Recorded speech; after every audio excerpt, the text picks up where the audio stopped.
चलो शुरू करते हैं। तो उसने कहा अगर पॉपुलेशन ए था, डबल करने के लिए जो टाइम यूज होता है that is called generation time. In milk eight 37 degree centigrade एक बैक्टीरिया होता है, हैज अ जनरेशन टाइम, मतलब वो अपने पॉपुलेशन को डबल करने के लिए 75 मिनट्स लेता है। मतलब उसका जनरेशन टाइम जो है वो 75 मिनट में 37 डिग्री सेंटीग्रेड पे 75 मिनट में उसका पॉपुलेशन डबल हो जाएगा। Calculate the population relative to the initial value in 60 minutes. ठीक है, इसमें वो डबल हो जाएगा। तो अपन को इसमें कहीं गिवन है कि मतलब what is the order of reaction. अच्छा, इसमें ऑर्डर मेंशन नहीं है। ये 75 मिनट्स में डबल हो रहा है, तो इसका मतलब ये हुआ कि अगर 75 मिनट में डबल हो रहा है तो विल से दैट कि भाई, क्योंकि बैक्टीरिया जो होगा वो इनिशियली ए था, बाद में प्रोडक्ट बन रहा है अपन को। इनिशियली मेरे पास ए था, ये जीरो है, ये अगर मान लेते हैं एक्स बन गया तो ये अपन कहेंगे ए प्लस एक्स बन जाएगा। तो अपन कहेंगे ठीक है भाई, D A by D T, अपन रेट लिख लेते हैं, D A by D T that will be the rate of reaction, that will be equal to K into concentration of A at time T. तो अगर अपन इसको integrate करना चाहें तो अपन लिख सकते हैं भाई D A by D T, D A by D T will be equal to K D T. तो zero to time T minutes में T is equal to zero, after time T ये इनिशियली ए था, ये A plus X हो जाता है after time T. मतलब X बढ़ जाएगा ना, ये तो ए प्लस एक्स हो जाएगा। तो ये after time T A plus X हो जाएगा, और ये बढ़ रहा है ना, कम थोड़ी हो रहा है, तो अपन को प्लस लिखना होगा। अगर माइनस हो रहा होता तो अपन क्या बोलते हैं कि भाई ये डिक्रीज हो रहा है, डिक्रीज थोड़ी हो रहा है, ये तो बढ़ रहा है, प्लस हो रहा है।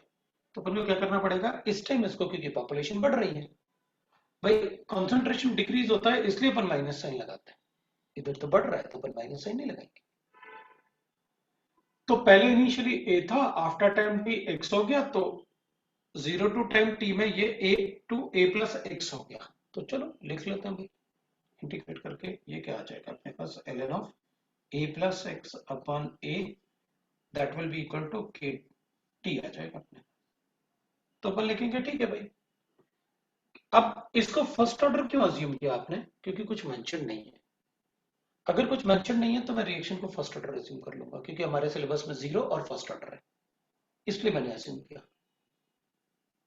अगर कभी भी अपन को कुछ मेंशन नहीं होगा, अपन फर्स्ट ऑर्डर लेके क्वेश्चन को सॉल्व कर देंगे, ये हमेशा कर सकते हैं। वैसे बैक्टीरियल ग्रोथ जो होता है वो फर्स्ट ऑर्डर काइनेटिक्स फॉलो करता है, ये अपन को पहले से पता होगा। और अभी अगर नहीं पता है तो अभी पता होगा कि बैक्टीरियल ग्रोथ जो है वो फर्स्ट ऑर्डर काइनेटिक्स फॉलो करता है। तो अपन क्या करेंगे, ठीक है भाई, k is equal to 2.303 divided by t into log of a plus x upon a आ जाएगा। तो ये कह रहा है कि भाई 75 मिनट्स में ये जो पॉपुलेशन है, ये जो है ये डबल हो जाएगा इसके कंपैरिजन में। मतलब you got that value of k will be equal to 2.303 divided by 2 divided by 75 into log 2 is 0.030 so that is 0.693 divided by कितना हो जाएगा, 95 हो जाएगा, 75 हो जाएगा। अब अपन को k गिवन है, अपन को 60 मिनट्स में ये कितना हो जाएगा वो बताना है भाई। 60 मिनट्स में ये कितना हो जाएगा वो अपन चेक कर लेते हैं, और ये अपन को गिवन है that is equal to 2a। 75 minutes में ये 2a हो जाता है। तो अपन को ये बताना है कि अब k का वैल्यू अपन को गिवन है, तो k will be equal to 2.303 divided by 60 into log of a। अब कितना टाइम होगा, तो अपन इसको सपोज कर लेते हैं x a टाइम्स, तो x का वैल्यू फाइंड आउट करना है अपन को, कर देंगे कि अपन को गिवन है 0.693 डिवाइडेड बाय, और उसको भी वैसे ही लिख लेते हैं ना, ऐसे लिख लेते हैं। ऐसे लिखने से ही कैंसिल हो जाएगा ना, 2.303। we got the value of x calculate करो, you will get the answer, that is your b4। मेरे ख्याल से बताया था मैंने लास्ट टाइम। सी में अपन को कोई डाउट नहीं है। डी की बात करते हैं। डी में D3 डाउट्स है ना।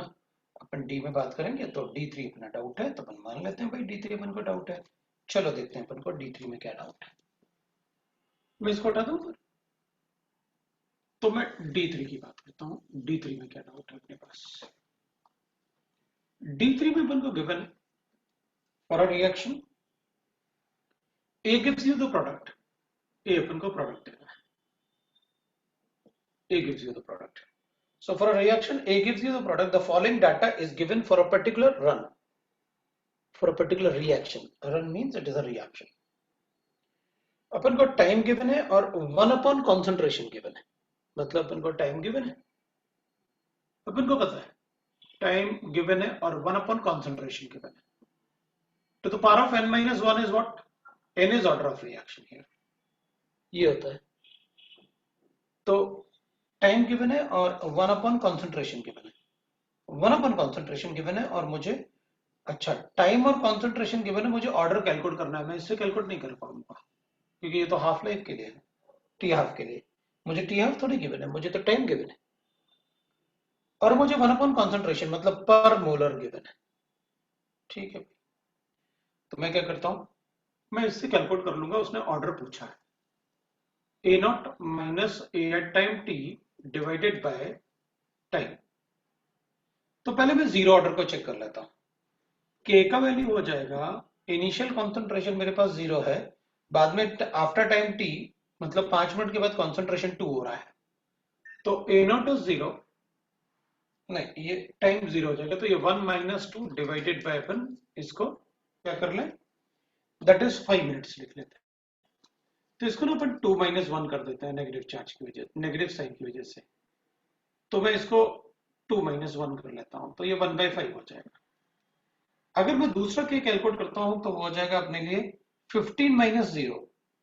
तो 15 minus 0 divided by 4 minus 1. So 15 minus 0 divided by 4 minus 1 that is equal to 15/3.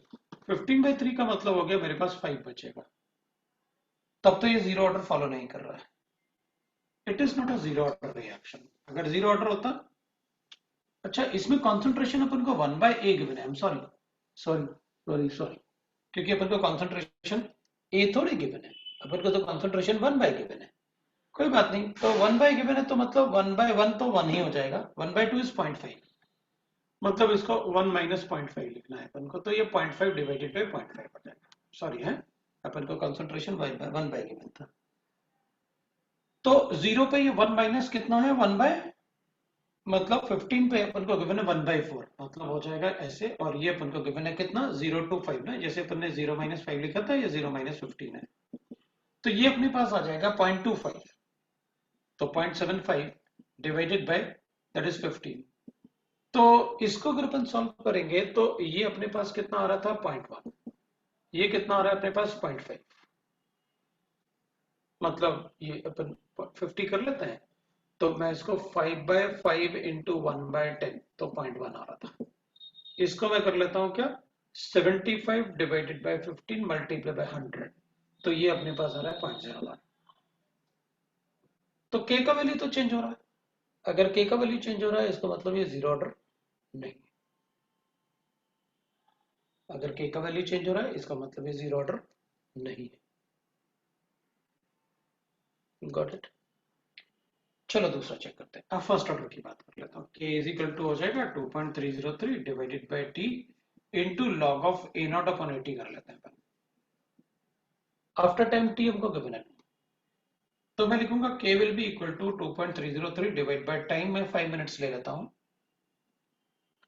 जिसमें इनिशियल टाइम पे कितना मुझे गिवन है, दैट इज कंसंट्रेशन 1/a. तो इनिशियली मैं कंसंट्रेशन कुछ भी ले लेता हूं, तो इसमें 1/1 हो जाएगा. तो ये 1/1 हो जाएगा अपने पास 5 में. नहीं, इनिशियल कॉन्सेंट्रेशन इज 1, तो ये अपन ऐसे लिख सकते हैं a/a-6, ऐसे कर लेते हैं, थोड़ा इजी रहेगा. अपन को 1/a गिवन है, तो a is initial concentration is 1 और 1/a अपन को कितना गिवन है, 5 मिनट के बाद 1/2, ये गिवन है. कोई 1/80 गिवन है ना अपन को, but it is 1/2 after 5 minutes. ये a हो गया, that is initial, और आफ्टर टाइम t जो है ना अपन को गिवन है, सो अपन को 1/t ही गिवन है, तो मैं इनिशियल मल्टीप्लाई बाय 1/t ही कर लूंगा, a टाइम t अपन को गिवन। ऐसे ही मैं कैलकुलेट कर लेता हूँ, k will be equal to 2.303 divided by, अब टाइम कितना ले लेता हूँ मैं, 15 मिनट्स ले लेता हूँ, ये 15 मिनट्स है, तो लॉग ऑफ इनिशियल तो 1 है, और 15 मिनट्स के बाद कितना बचेगा अपने पास टाइम, 1/4, ये 1/4 हो जाएगा। After 15 minutes it will become 1/a concentration. चलो दोनों को कैलकुलेट करके देखते हैं, अगर इक्वल आया तो ये 2.303 divide bye 5 into log of कर लेता हूं मैं, क्या that will B how much, 1/2, 1/2 का मतलब हो गया log 1 minus log 2, log 2 will be 0.3, तो अपन इसको इंटू माइनस 0.3 कर देते हैं, ये आ जाएगा भाई अपने पास, ठीक है ना। तो अगर अपन चेक करेंगे इसको, that will be equal to, right, 1/a की वैल्यू अपने पास 2 4 एक्सेट्रा है ना, हाँ तो है ना, उसमें कोई प्रॉब्लम नहीं, 1/2 1/a का वैल्यू ना, तो 1/a का वैल्यू अपने पास 2, अच्छा 2 था, नॉट, ये 2 था और ये 4 था, मुझे लगता है कि अपना आंसर ना इससे कितना आएगा, log 2 आ रहा ना, ये तो सीधा, तो 0.3 आ जाएगा, ये कितना आ जाएगा अपने पास, 2.303 divided by t is 15 into log of 4 is 0.6, ये हटा देंगे अपन, ये 0.6 आ रहा है। चलो इन दोनों को ही कैलकुलेट करके देख लेते हैं, तो 3 5 जा 15 और 3 है ना, ये 0.3 है, तो अपन इसको 3/10 कर ले, थोड़ा सा अपन को इजी हो जाएगा, ये 6/10 कर देते हैं, तो 3 5 जा 15 और 3 2 जा 6 हो जाएगा, तो ये 52/50 आ रहा है फिर, तो ये भी नहीं है, फर्स्ट ऑर्डर भी नहीं है, क्लियरली अपन को दिख रहा है, अभी बताना पड़ रहा है इसलिए अपन इतना सोच रहे हैं, वरना अपना जल्दी क्वेश्चन हो जाएगा, कोई प्रॉब्लम नहीं है अपन को। अब अपन सेकंड ऑर्डर की बात करते हैं, सेकंड ऑर्डर में 1/t is equal to 1/a time t minus 1/a not, अपने पास आंसर ये होता है k फॉर सेकंड ऑर्डर, उसमें सब्स्टिट्यूट करके देख लेते हैं, k will be equal to 1/t, तो 1/t में अपन पहले 5 मिनट्स ले लेते हैं, और 1/a एट टाइम t 2 आ जाएगा, तो अपने पास 1/80 ही गिवन है अपन को ना, तो ये अपन को गिवन है 2 माइनस 1/1 इनिशियली ना, 1/1, फिर उसके बाद एक और k कैलकुलेट कर लेते हैं, that is equal to 1/15, 1 by, इसमें अपन को कितना गिवन है, 15 वाले में 1/4, तो मतलब ये 4 गिवन है -1, तो 4 -1 तो 3 हो जाएगा ना, तो 3/15 है, ये 2/2 -1 1/5 है, ये 3/15 है, तो ये भी 1/5 है, ये वाला आ रहा है, मतलब ये सेकेंड ऑर्डर रिएक्शन है, k का वैल्यू कांस्टेंट आ रहा है, इसलिए वो second order reaction, we got that it is a second order reaction, समझ में आया, it is a second order. तो अपन कैसे प्रूव करके दिखाते हैं, अपन ने लिखा था number of ways to calculate the order of reaction, ये अपन ने मेंशन, अपन ने लिखा हुआ है क्वेश्चन में, ये अपन ने डिस्कस किया हुआ है कि अपन कितने वेज से बता सकते हैं ऑर्डर ऑफ रिएक्शन, और उसमें अपन ने सब्स्टिट्यूशन मेथड में ये लिखा हुआ है कि अपन सब्स्टिट्यूशन मेथड से कैसे बताएंगे ऑर्डर ऑफ रिएक्शन। अब ई की बात करते हैं, ई में तो आपने 1 भी पूछा है, 2 भी पूछा है, 3 भी पूछा है, सारे ही पूछे हैं भाई, क्या बात है, ई में तो बड़ा मतलब आपने सारे ही पूछ रखा है, चलो देख लेते हैं, कोई बात नहीं। ई वाले में मुझे एक फर्स्ट ऑर्डर रिएक्शन गिवन है ना, ई वाले में अपन को एक फर्स्ट ऑर्डर रिएक्शन गिवन है, तो देख लेते हैं अपन क्या है ना, ई वाले में अपन को फर्स्ट ऑर्डर रिएक्शन गिवन है, तो देख लेते हैं अपन क्या गिवन है मुझे, कुछ गड़बड़ हो गया, एक मिनट है,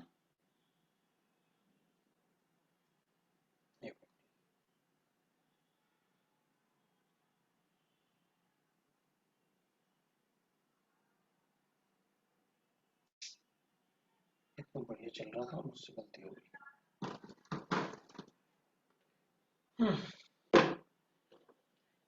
ई वाले में अपन कहेंगे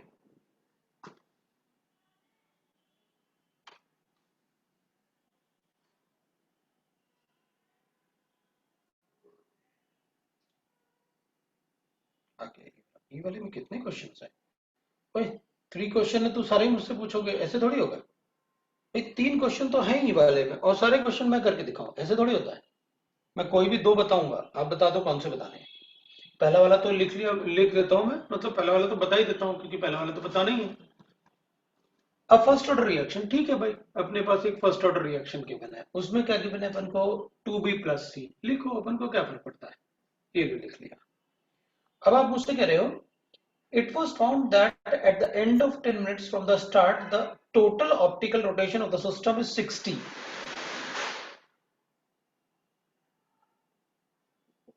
इनिशियल इसका कंसंट्रेशन ये है, आफ्टर टाइम टी इसका कंसंट्रेशन a माइनस एक्स, तो ये x और ये 2x है, and after infinite time this will become 0, this will become 2a, this will become a। वो कह रहा है एट द आफ्टर 10 मिनट्स, मतलब इस मोमेंट पे मेरे पास कितना गिवन है? Total optical rotation given to us is after 10 minutes that will be equal to 60। और मुझे गिवन है with the reaction is complete the optical rotation is with the reaction is complete the optical rotation is 180. The B and C are only optically active and initially A was taken, ठीक है, ये optically inactive है, A is optically inactive and only these two are optically active। तो मेरे पास आ गया ना 2x plus x is equal to 60, एक equation, 2a plus a is equal to 180, second equation. So a calculate कर लो, x calculate कर लो और k बता दो। 2.303 divided by t into log of a upon a minus x, क्योंकि किसी का भी मुझे रेट कांस्टेंट कैलकुलेट करने के लिए मुझे a चाहिए और a माइनस एक्स चाहिए। ये अपन ने बहुत डिस्कस किया हुआ है।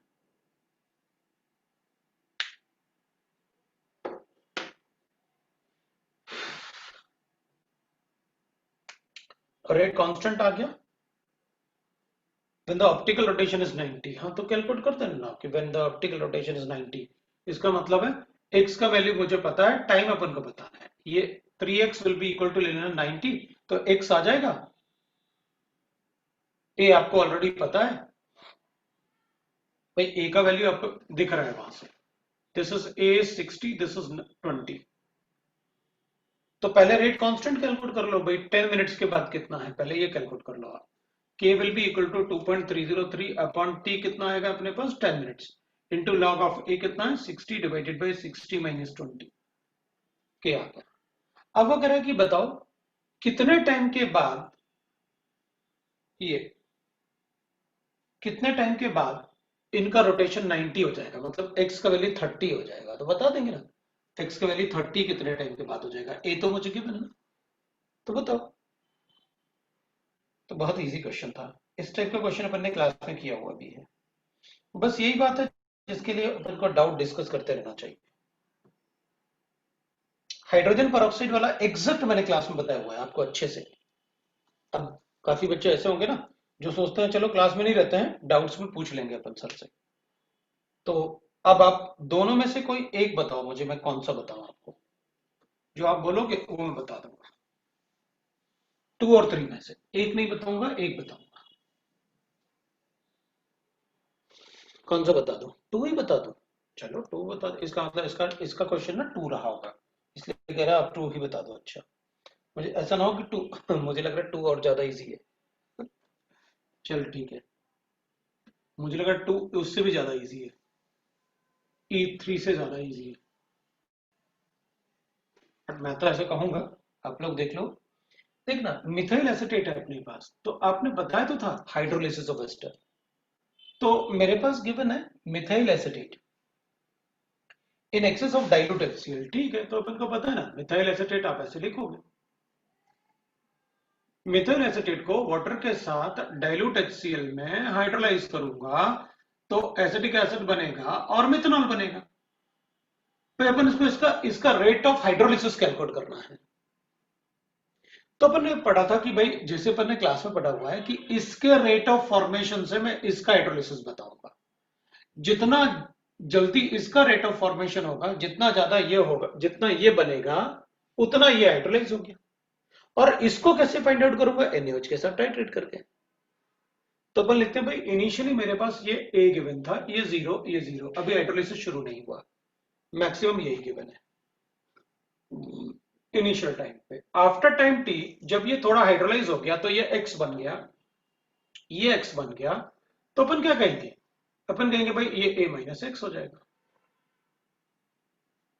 अब अपन कहेंगे भाई इसमें दो एसिड होंगे जब ये बनेगा, एक ये भी होगा और ये भी होगा। तो अपन ने क्या कहा था? Let the volume used for this is V not, volume of NaOH used for titration of HCl is V not.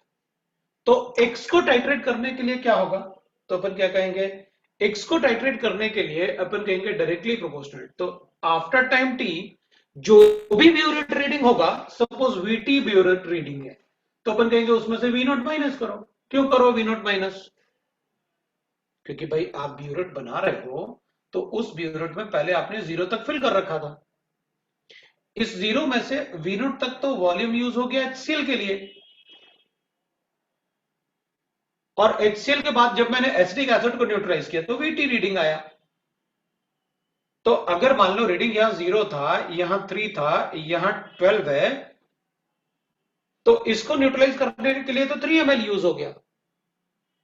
तो V नोट से लेके जो रीडिंग होगा VT तक, वही तो एसिटिक एसिड के लिए यूज होगा। तो अपन क्या करेंगे? जो एसिटिक एसिड X बना था ना, उसके लिए मुझे VT यूज करना पड़ा। तो फिर इसका मतलब है X will be directly proportional to VT minus V not.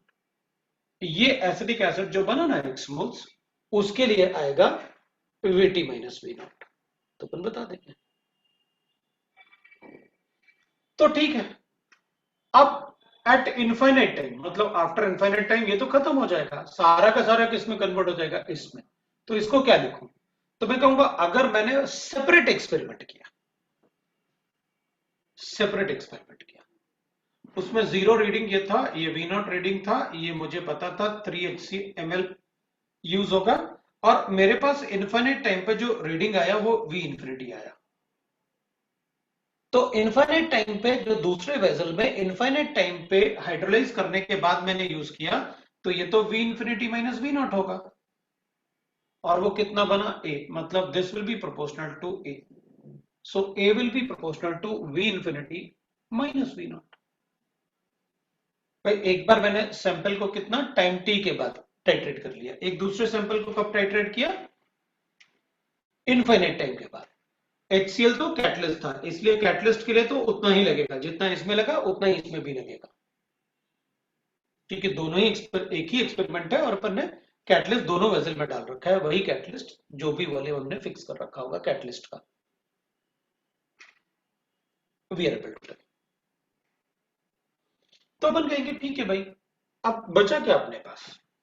K is equal to 2.303 upon T into log of, आप क्या लिखते हो? V infinity minus V not divided by, क्योंकि ये A upon A minus X लिखना है अपन को। तो A माइनस, अगर X भी है और A भी है तो A माइनस एक्स कितना होगा? ये आ जाए।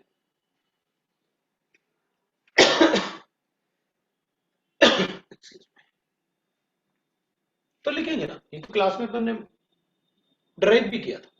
अब इसमें क्या सीधा सीधा वैल्यूज लिखना है अपन को भाई। तो अपन क्या करें, एक बार K को लिखते हैं 2.303, टाइम कितना गिवन है अपन को?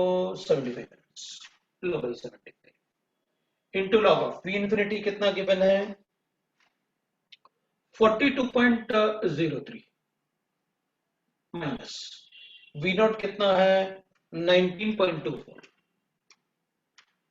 19.24 डिवाइडेड बाय 42.03 माइनस VT कितना है 75 मिनट पे 24.20। चलो एक ये कैलकुलेट करते हैं, और देखो इसमें अपन को ये डिफरेंस गिवन है, ये वाला डिफरेंस और ये वाले डिफरेंस का लॉग गिवन है अपन को क्वेश्चन में, बता देंगे अपन। K का वैल्यू अगर सेम आया, इसका मतलब ये फर्स्ट ऑर्डर काइनेटिक्स फॉलो कर रहा है।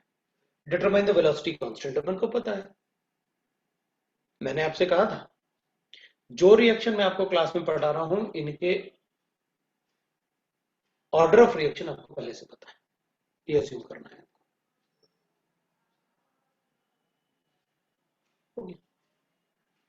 दो बार कैलकुलेट करो, एक बार 75 मिनट पे कैलकुलेट कर लो, एक बार 119 मिनट पे कैलकुलेट कर लो। दो अगर सेम आया तो अपन कहेंगे सब कुछ ठीक है, फिर it is following the first order kinetics.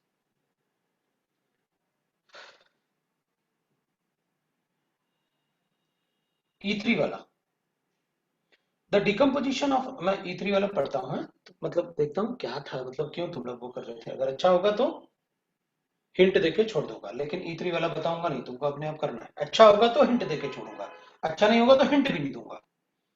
The decompose, थोड़ा सा मैं लिख लेता हूँ, क्योंकि तुमने देखा ना मैं कभी कोई भी पार्ट ना, कोई भी क्वेश्चन को बगैर लिखे सॉल्व नहीं करता। आप एक बात ध्यान रखो, पता ज्यादा पढ़ने से कुछ नहीं होता, कम पढ़ के अच्छे से सॉल्व करने से ही अपना हमेशा एग्जाम में फायदा होगा। अपन को गिवन है the decomposition of H2O2 in the aqueous solution follows first order kinetics, अपन को पहले से पता है। It can be studied by you titrating the tenable portion of reaction mixtures at the various time interval t equal to 0। हाँ हमने volume calculate किया था, स्टैंडर्ड अगेंस्ट KMnO4, ठीक है।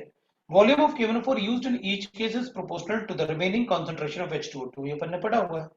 अरे भाई तो सीधा सीधा क्लास में पढ़ा हुआ है, जैसे अपन ने ऐसे वेसल बनाए थे ना बहुत सारे, अपन ने हर 5 मिनट के बाद कुछ ऐसे कैलकुलेशन किया, ये तो अपन को गिवन। बताओ इसमें क्या बोलूं मैं, भाई H2O2 है, डिकम्पोज करो। इनिशियली ए है, आफ्टर टाइम पे A-X है, इनफाइनाइट टाइम पे 0 है। क्या करना है अपन को, इनफाइनाइट टाइम के बाद 8 पॉइंट नहीं, इनफाइनाइट अपन को गिवन नहीं है, अपन को तो टाइम गिवन है कितना, 1200 है, तो एक टी अपन को गिवन है 600, A-X1 कर देता हूँ इसको, 1200 पे A-X2 कर देता हूँ। A is proportional to what, 22.8 ml, and A-X is proportional to what, 13.8 ml. This is proportional to what, that is 8.2 ml। लो हो गया क्वेश्चन, इसमें तो कुछ करना ही नहीं। k is equal to 2.303 divided by t into log of होता है a अपॉन A-X। a मुझे गिवन है 22.8 और A-X भी मुझे गिवन है 13.8। लो भाई सॉल्व करो, इसके लिए k सॉल्व कर देना, इधर 600 ले लेंगे अपन, एक बार 1200 लेके ये वाला वैल्यू चेंज होगा 8.2, बता दो दोनों में k इक्वल आएगा, इसका मतलब है फर्स्ट ऑर्डर फॉलो कर रहा है, तो बिल्कुल ही बेकार था। लो बता भी दिया मैंने, कोई बात नहीं, बट ये तो उससे भी ज्यादा इजी था ना जो अपन ने ये किया, ये तो फिर भी इसमें कुछ अपन को सॉल्व करना पड़ा, उसमें तो कुछ भी नहीं।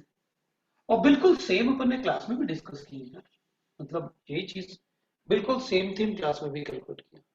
अगर जो थीम अपन ने क्लास में डिस्कस किया वही थीम अगर आप पूछ रहे हो तो you are not in a good position. F की बात कर रहे हैं आप, F2 पूछ रहे हैं मुझसे, ठीक है मैं F2 बता देता हूँ आपको।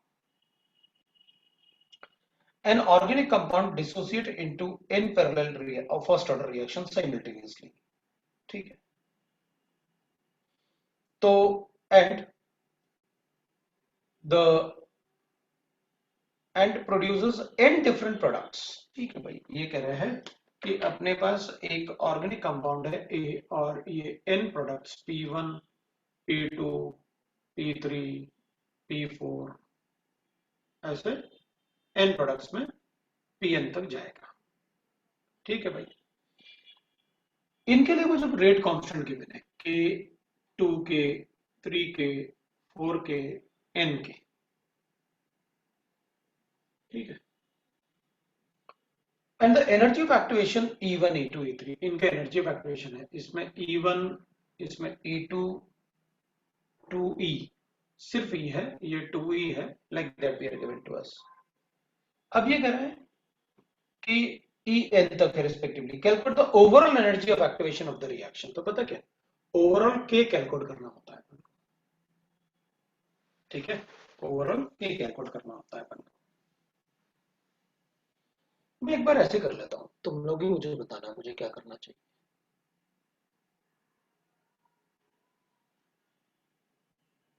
ठीक है, तो अपन क्या करेंगे, मेरे पास एक रिएक्शन है ए और इसमें बी और सी में कन्वर्ट हो रहा है। इसके लिए रेट कांस्टेंट K1 है, इसका रेट कांस्टेंट K2 है और ओवरऑल रेट कांस्टेंट K होता है, ये अपन ने पढ़ा हुआ। K1 भी equal to K1 plus K2 हो जाएगा। इसको अपन K टोटल बोल देते हैं, KT लिख लेते हैं and K total will be equal to K1 plus K2 कर लूंगा। दोनों ही रिएक्शन अलग अलग ले लिया।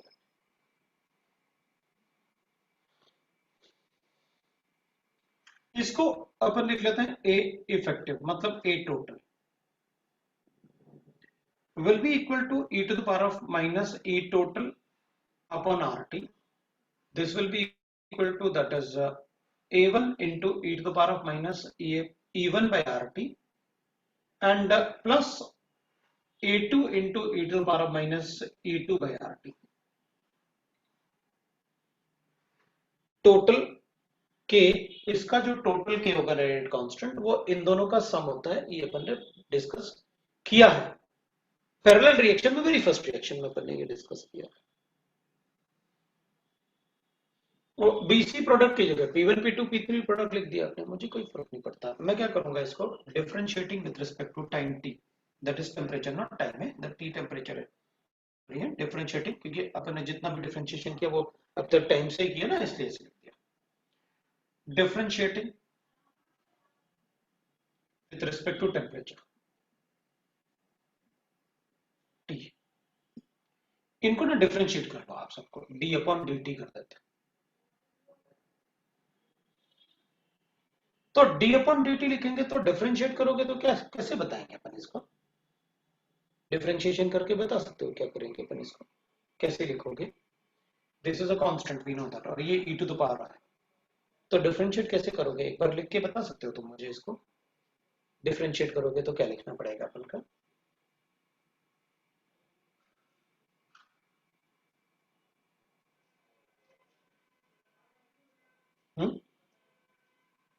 क्या लिखना पड़ेगा,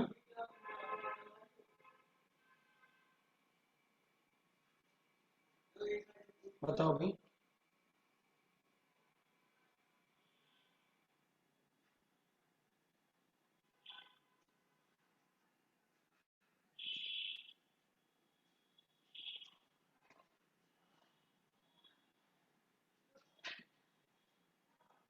दिस इज कांस्टेंट है,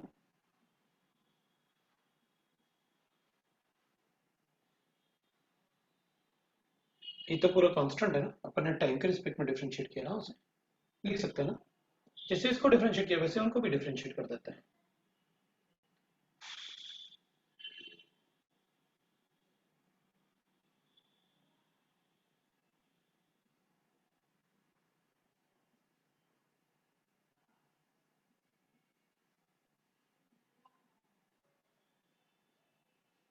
प्लस राइट ना, ऐसे इसको डिफरेंशिएट कर देते हैं।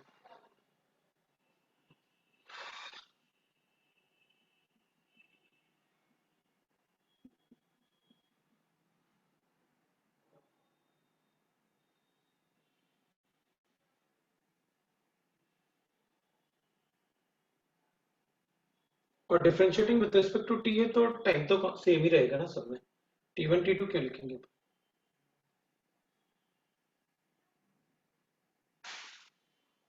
ठीक है तो अपन इसको ऐसे लिख लेते हैं, 1/t² तो कैंसिल हो जाएगा और ये भी कैंसिल हो गया,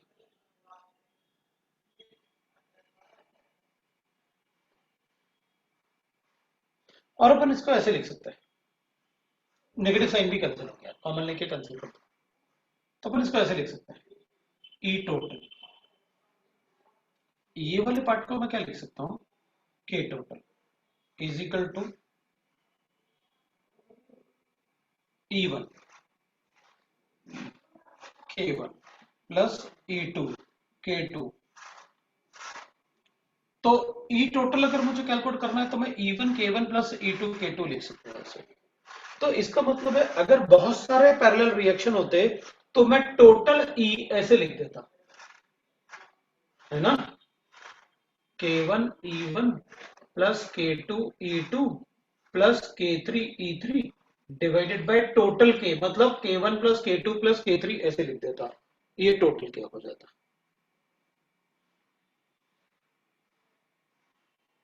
एन टाइम्स के लिए। इधर अपन लिख लेते हैं KN EN, और इधर में लिख लेता K1 plus K2 plus K3 ना,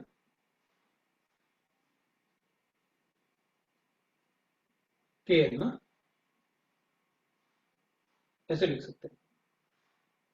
तो अपन इसको किसी इक्वेशन के फॉर्म में कन्वर्ट कर सकते हैं क्या? अगर कर सकते हैं तो अपना आंसर है ओवरऑल एनर्जी ऑफ एक्टिवेशन। के तो कांस्टेंट हो जाएगा ना, अपन के को बाहर निकाल सकते हैं। Overall rate constant will be K1 plus K2 plus K3 like that, we can बाहर निकाल सकते हैं। तो ये के टोटल हो जाएगा ना, अपन सिर्फ एनर्जी ऑफ एक्टिवेशन के फॉर्म में भी बनाना चाहे तो बना सकते हैं। ये ओवरऑल एनर्जी ऑफ एक्टिवेशन। तो कभी भी अगर अपन से पूछेंगे ना कि अगर एक से ज्यादा पैरेलल रिएक्शन है, how we can get the energy of activation, आप बताओ, कोई प्रॉब्लम नहीं।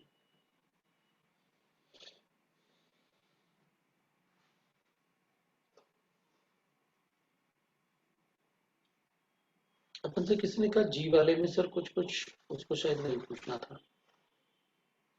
अच्छा, उसने नहीं पूछा था, G1 G3 पूछा था, उसमें डाउट नहीं है, G4 में डाउट है।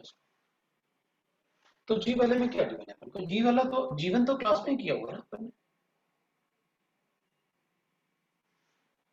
G2 वाला अपन कर लेते हैं, कोई प्रॉब्लम नहीं है। अगर जीवन आप कहोगे तो मैं जीवन को भी कर दूंगा।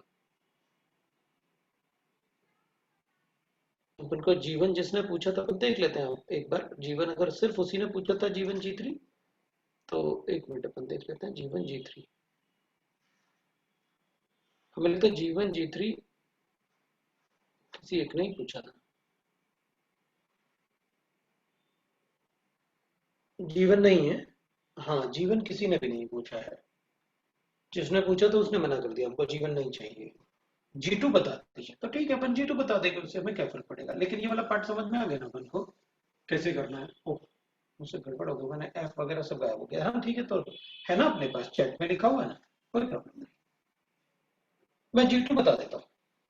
Find out the percentage of reactant molecule crossing the energy barrier. हाँ तो परसेंटेज क्या, फ्रैक्शन पूछ रहे हो आप मुझसे? फ्रैक्शन क्या होता है? This is called fraction of molecule. आप मुझसे ये पूछ रहे हैं जिसमें आपने मुझे क्या दे रखा है, पीए दे रखा है और डेल्टा एच दे रखा है, एनर्जी ऑफ एक्टिवेशन। हाँ तो ठीक है ना, अगर आप डेल्टा एच की बात करोगे ना, सब टेम्परेचर देख लेता हूँ एक बार। 325 पे ना, डेल्टा एच एट 325, सब कुछ 325 पे बोल रहे हो। So delta H at 325, delta H is 0.12 kilo calories, ठीक है। और ये फ्रैक्शन ऑफ मॉलिक्यूल्स है, मैं दोनों तरफ 100 से मल्टीप्लाई करूंगा तो मुझे परसेंटेज मिल गया। The percentage of molecules, this is the percentage of molecule which can cross the energy barrier.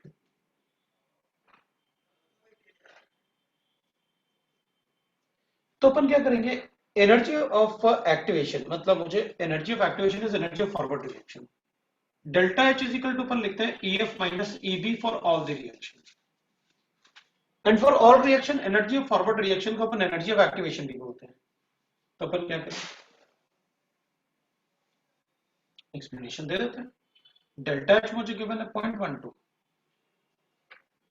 और एनर्जी ऑफ एक्टिवेशन मतलब मुझे EA गिवन है बैकवर्ड रिएक्शन का। वो बी जो ब्रैकेट में है ना, मुझे लगता है वो बैकवर्ड रिएक्शन होगा, क्योंकि EA तो एनर्जी ऑफ एक्टिवेशन हो जाएगा, तो मुझे बैकवर्ड रिएक्शन के लिए गिवन है। तो फॉरवर्ड रिएक्शन माइनस कितना गिवन है अपन को, 0.02। इसका मतलब है मुझे EF पता चल गया, that will be equal to 0.14। कितना, किलो कैलोरीज, ये पता चल गया मुझे। क्वेश्चन सॉल्व कर देता हूँ, इधर सब्स्टिट्यूट करता हूँ।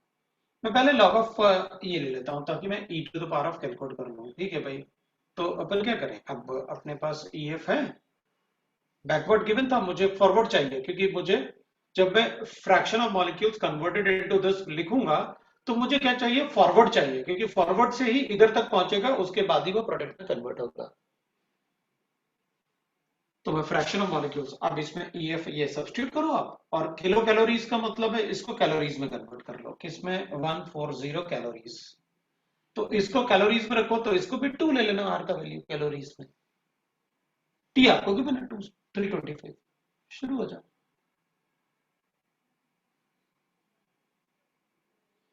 इधर ln लिख लो, K upon A will be equal to minus EF, EF कितना है अपने पास 140, divided by R will be 2 और टेम्परेचर 325।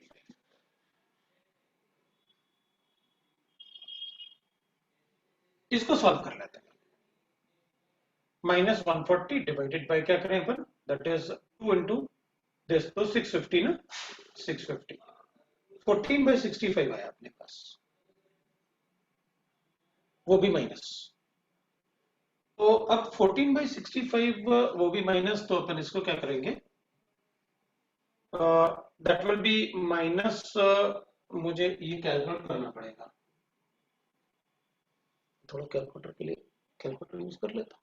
आप बताओगे मुझे 14 बाई ये कितना आएगा, थोड़ा कैलकुलेशन, क्योंकि मैं फिर टाइम वो नहीं करना चाहता, थोड़ा सा जल्दी कर लेते हैं, है ना। 14/65 आ गया मेरे पास, 0.21 आ रहा है अपने पास, ये आ रहा है माइनस 0.215854, माइनस 215 लिख लेते हैं बस, ये आ रहा है अपने पास। पहले तो मैं इसको लॉग में कन्वर्ट कर लेता हूँ, so log of K by A will be equal to that is minus 0.215 divided by 2.303, because अपन को 2.303 से मल्टीप्लाई करना पड़ेगा, तो लॉग बेस 10 आ जाएगा। So this divided by 2.303 तो मेरे पास 0.09 आ रहा है, तो that comes out to be minus 0.093 कैसे आ रहा है। ठीक है, अपन इसका लॉग ले लेते हैं, और क्या, अपन इसको ना लॉग लेके बता देते हैं। तो इसका अगर मैं लॉग लेता हूं तो कितना आएगा, मैं एक बार चेक कर लेता हूं। नहीं, हमें लॉग नहीं लेना, हमें एंटी लॉग लेना। एंटी लॉग लेने के लिए इसको मैं लिख लेता हूं, पहले तो इसको ऐसे कर लेता हूं, that is equal to 9.3 into 10 to the power of minus 2 minus 9.3 into 10 के पावर minus 3, ये आएगा अपने पास। तो मैं K by A लिख सकता हूँ, एंटी लॉग लूंगा, इसका एंटी लॉग लेना था मुझे ना, अब इसका एंटी लॉग,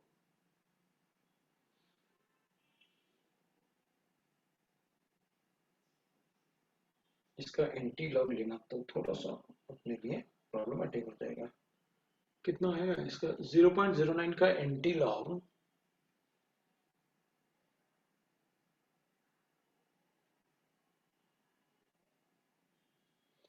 पॉइंट 85 के आसपास आएगा, 0.85 से थोड़ा 0.085, 0.08 और 0.085 के बीच में होगा, क्योंकि किसका लॉग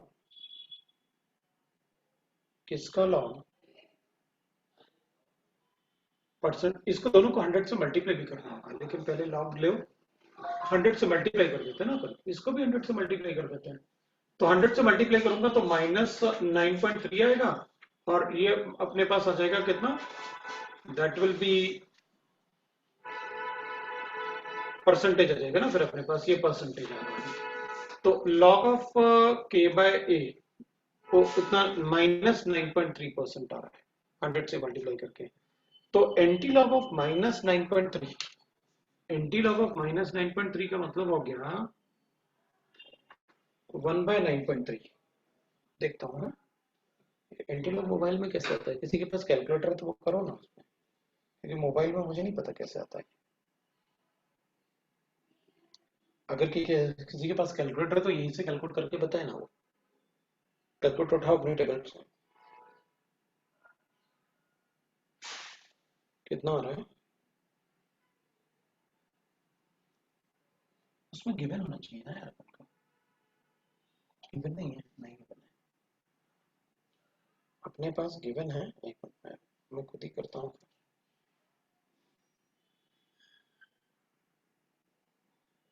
ठीक है।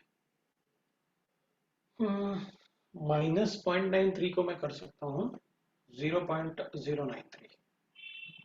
1 डिवाइडेड बाय 0.093, 10.7 आया। 10.7 मतलब 0.6 होता है। और उसका एंटी लॉग लूंगा,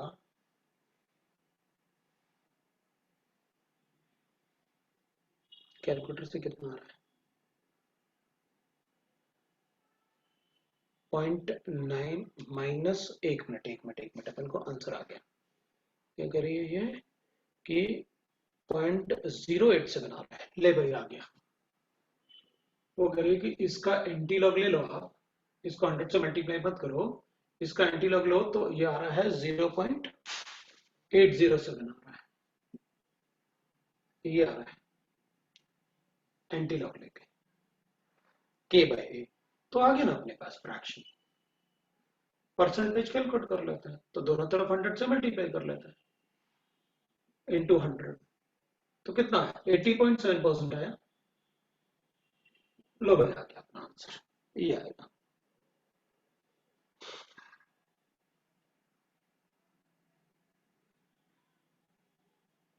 ये लो भाई, कैलकुलेटर से इतना आ रहा है।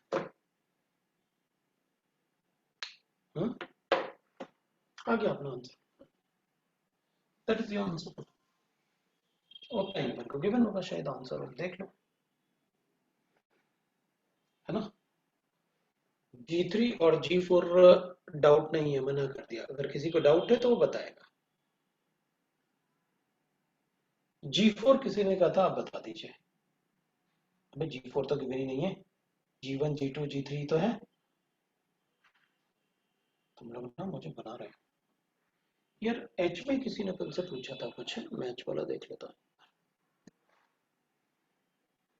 H4 पूछा था, H1 और H4। ठीक है, अपन H1 और H4 की बात करते हैं। एंटी लॉग देंगे ना अपन को, लॉग टेबल देंगे वो अपन। एंटी लॉग और लॉग टेबल अपन को देंगे वो। वरना इतना एग्जैक्ट अपन कैसे कैलकुलेट कर पाएंगे? विदाउट कैलकुलेटर कैसे कैलकुलेट कर पाएंगे? फिर तो नहीं कर पाएंगे ना। और एग्जाम में अगर एंटी लॉग देंगे वही डाल के अपन क्वेश्चन सॉल्व कर देंगे, वो तो पक्का आएगा ना। बस थोड़ा सा, क्योंकि नंबर कई बार क्या होगा ना, इसको स्टूडेंट सॉल्व करना भूल जाएंगे, कुछ गड़बड़ तो करेंगे ही करेंगे ना। H1 बोला अपन से सॉल्व करने के लिए। On introducing the catalyst at 500 Kelvin, the rate of first order reaction increases by 1.718 times. ठीक है। The activation energy in the presence of catalyst is this. The slope is given to be this much in the absence of catalyst. तो हो गया ना। ये देखो, K of catalyzed reaction A into e to the power of minus E1 divided by RT कर देते हैं। Uncatalyzed reaction तो लिखेंगे E to the power of minus E2 by RT कर देते हैं। Uncatalyzed reaction, temperature will not change, है ना। तो अपन कहेंगे on introducing the catalyst the first order reaction increases by this. मतलब अगर अपन कैटलिस्ट ऐड करें तो ये, मतलब this is 1.718 times of this. ठीक है, हमें क्या फर्क पड़ेगा।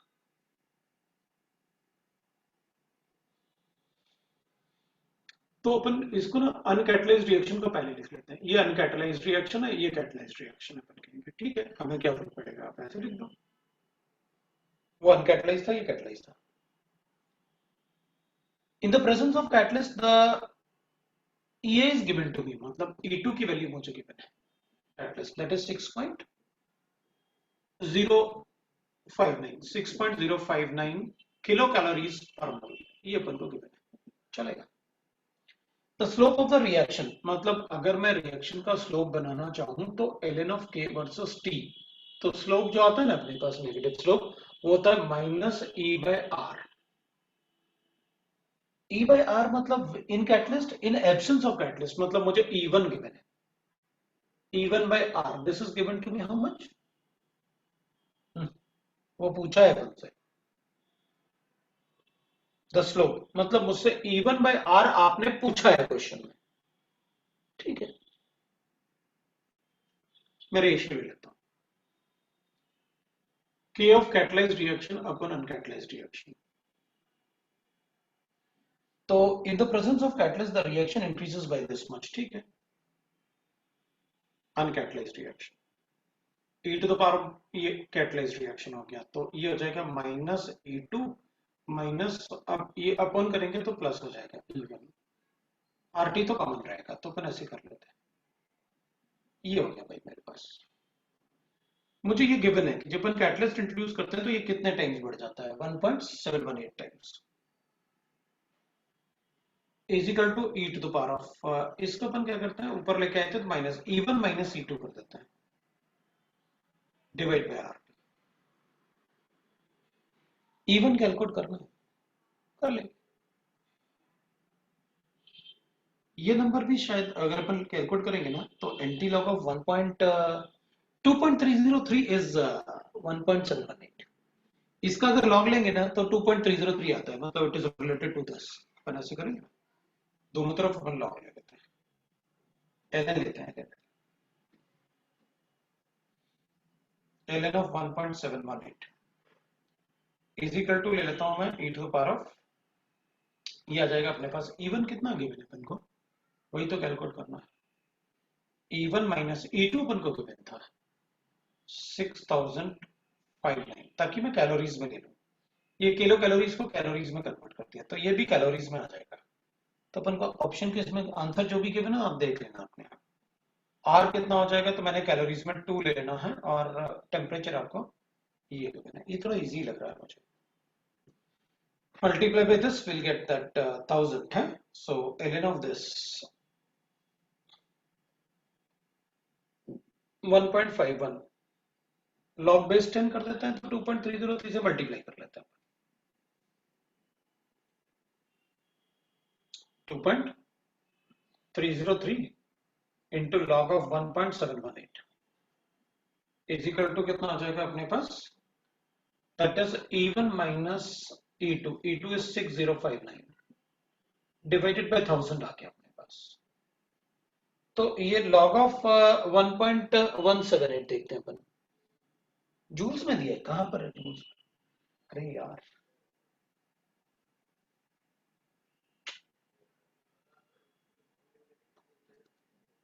है ना, सब गड़बड़ कर देता हूं, अपन को जूल्स में गिवन है और अपन को ln भी गिवन है। देखो ना, कुछ भी, थोड़ा तो रुको यार, जल्दबाजी मत करो ना, थोड़ा जल्दी कर देता हूँ, गड़बड़ कर दी मैंने। जूल्स में तो इसको 8.3 लेना है, दे रखा है सब कुछ अपन को, ये भी दे रखा है अपन को क्वेश्चन में, 0.3 बचा क्या फिर अपने पास, डिवाइड बाय 1000 दे रखा है ना अपन को, E1 आ गया, सब कुछ तो क्वेश्चन में दे रखा है, क्यों फालतू में परेशान हो रहा है। ये कैलकुलेट करके बताना है अपन को, E1 आ गया, E1 माइनस अपन को E1 अपॉन R बताना है, और R को 8.314 ले लेंगे, तो E1 बाय R अपन को चाहिए, कर लेंगे, 1000 से मल्टीप्लाई करो, E1 आ गया, और डिवाइड बाय 8.3 करके माइनस में बता देना आंसर, तो अपना माइनस में आंसर आ जाएगा।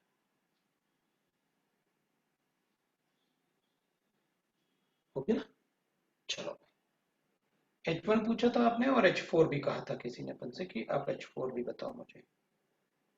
मैं एक बार रिएक्शन देख लेता हूँ, मुझे क्या गिवन है, चलो देखते हैं अपन, इसको भी समझना है अपन को। पता अपन ने न्यूमेरिकल्स थोड़े क्लास में कम किए थे, इसलिए आप जितना भी क्वेश्चन चाहो मुझसे पूछ सकते हैं, क्योंकि अपन ने न्यूमेरिकल्स क्वेश्चन में ट्राई अपन ने क्लास में थोड़े कम किए हैं, तो इसलिए मैं चाहता हूँ कि आप जो भी पूछोगे मैं बता दूंगा, कोई प्रॉब्लम नहीं। मेरे पास एक रिएक्शन गिवन है और इस मैकेनिज्म में the given step of mechanism is given to us है। तो B plus C मतलब मुझे रेट बताना है, तो I will write the rate law like this, the rate will be equal to K into concentration of B into concentration of C। पहले मैं एक बार रिएक्शन चेक कर लेता हूं। A plus B will give you C, B plus C will give you D plus E, और D plus F will give you A plus E। तो मैं divide कर लेता हूँ, इसको ऐड कर लेता हूँ अपन, तो इधर आ जाएगा, ये और ये कैंसिल हो जाएगा, ये और ये कैंसिल होगा, ये और ये कैंसिल होगा। तो मेरे पास twice of B plus F will give you twice of E, ये आ जाएगा अपने पास। ये अपने पास क्या बने स्लो रिएक्शन में। सो आई गॉट दैट कि भाई C and D are intermediates, C and D are intermediates, C and D are intermediates, and A will be the catalyst। वो पहले अपन ने यूज किया था, बाद में रिकवर हो गया, तो A is a catalyst बनेगा, और यूज भी होगा, वो इंटरमीडिएट है, और जो अपन ने यूज किया था वो कैटलिस्ट होता है। ठीक है, we got that. At any time concentration of C is directly proportional to concentration of A। क्या बताना है इसमें अपन को, given that okay concentration of A और C बराबर है। ठीक है भाई, एट एनी टाइम मतलब मैं C की जगह A लिख सकता हूं, क्योंकि C का कंसंट्रेशन और A का कंसंट्रेशन किसी भी टाइम पे बराबर ही होगा। तो अपन बता देंगे भाई, तो एट एनी टाइम, क्योंकि अपन को गिवन है कि C और A बराबर होंगे, तो अपन बता देंगे भाई एट एनी टाइम A, है ना। So we are given that at any time A and C are equal। अब C इंटरमीडिएट्स था, इसलिए मुझे प्रॉब्लम जा रहा था ऐसे लिखने में, तभी मैंने पूरा रिएक्शन लिखा, क्योंकि अपन ने एक बात पढ़ा हुआ है, intermediates can not be written in the rate law, उनको हटाना होगा, तो इसलिए मैंने उसको वैसे किया। तो अपन कहेंगे भाई बी वाले में क्या गिवन है, which species if any are in the reaction और catalyst, we know that. Which species if any are intermediate in this reaction, we know that. Right the rate law of rate determining step, अपन ने लिखा, that is rate law for the rate determining step, that is the D. तो अपन ने rate law for the rate determining step अपन ने लिखना है, तो ये रेट लॉ लिखेंगे अपन।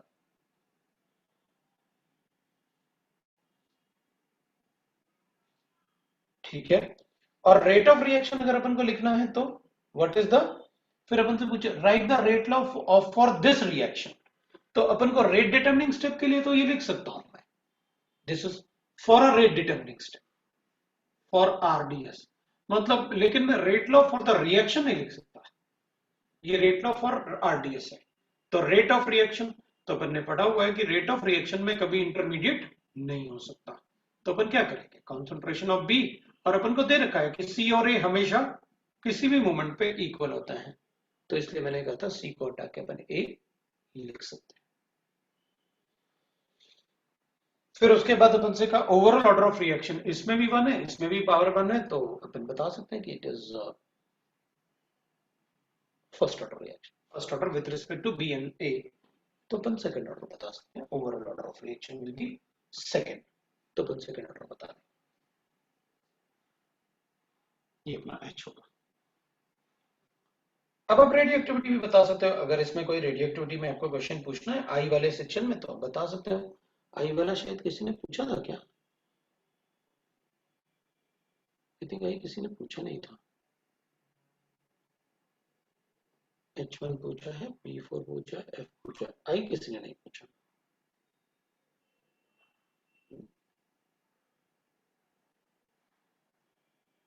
है ना, आई नहीं पूछा किसी ने। अब आप पार्ट 2 से पूछ लो, पार्ट 2 से, ठीक है, अच्छा ठीक है, आई सेक्शन आप सॉल्व करोगे और फिर उसके बाद आप मुझे बता देना, कोई प्रॉब्लम नहीं है। अगर आई किसी ने सॉल्व किया है तो वो बता सकता है, मैं उसको सॉल्व करके दिखा सकता हूँ, कोई डाउट है तो। आई वाले में। अदरवाइज अब आप अगर आई में कोई डाउट नहीं है तो पार्ट 2 के जो भी डाउट्स हैं आपके वो बता दीजिए मुझे, मैं पार्ट 2 के डाउट्स आपके सॉल्व कर देता हूँ फॉर पार्ट टू का B5 C2 C3 A2 B5 C2 C3 F4 A7 B5 F4 G4 B4 B6 और A7 C3 C4 A7 C3 C4 A4 भी है और G2 भी है, A4 भी है। अगर कुछ रह गया तो बताओ यार, मैं उसको देख लेता हूँ, वैसे एक बार मैं खुद ही देख लेता हूँ जिसने पूछा होगा। A4 मैंने लिखा है शायद, हाँ लिखा है ना पहले A4। D1 भी है, बताऊंगा D1। लेकिन तुम लोग अच्छा क्वेश्चन पूछना, ऐसे नहीं कि जब भी मतलब कुछ भी अपन पूछ लेते हैं। F2 F3 चलेगा। D1 हो गया, D2 भी है, D2 भी पूछ रहा है कोई अपन से, देखते हैं। C4 E3 E4 G2 E3 E4 G2 भी हो गया, H3 H4 H नहीं आया भाई, ऑब्जेक्टिव में भी इतने सारे पूछ रहा है। चलो कोई बात नहीं, पूछ सकते हो, क्योंकि अपन ने क्वेश्चंस काफी कम किए ना, क्वेश्चंस अपन ने न्यूमेरिकल बहुत ज्यादा सॉल्व नहीं किया था अपन ने इस चैप्टर में, इसलिए तुम लोग जितना भी चाहो पूछ सकते हो। तो मुझे भी लगेगा मैंने न्यूमेरिकल थोड़ा प्रैक्टिस करवाया है। H3 H6 अभी 16, अच्छा I6 I9 है, ओके। मैं सोचा ये 16 19 कैसे पूछने लगा। I6 I9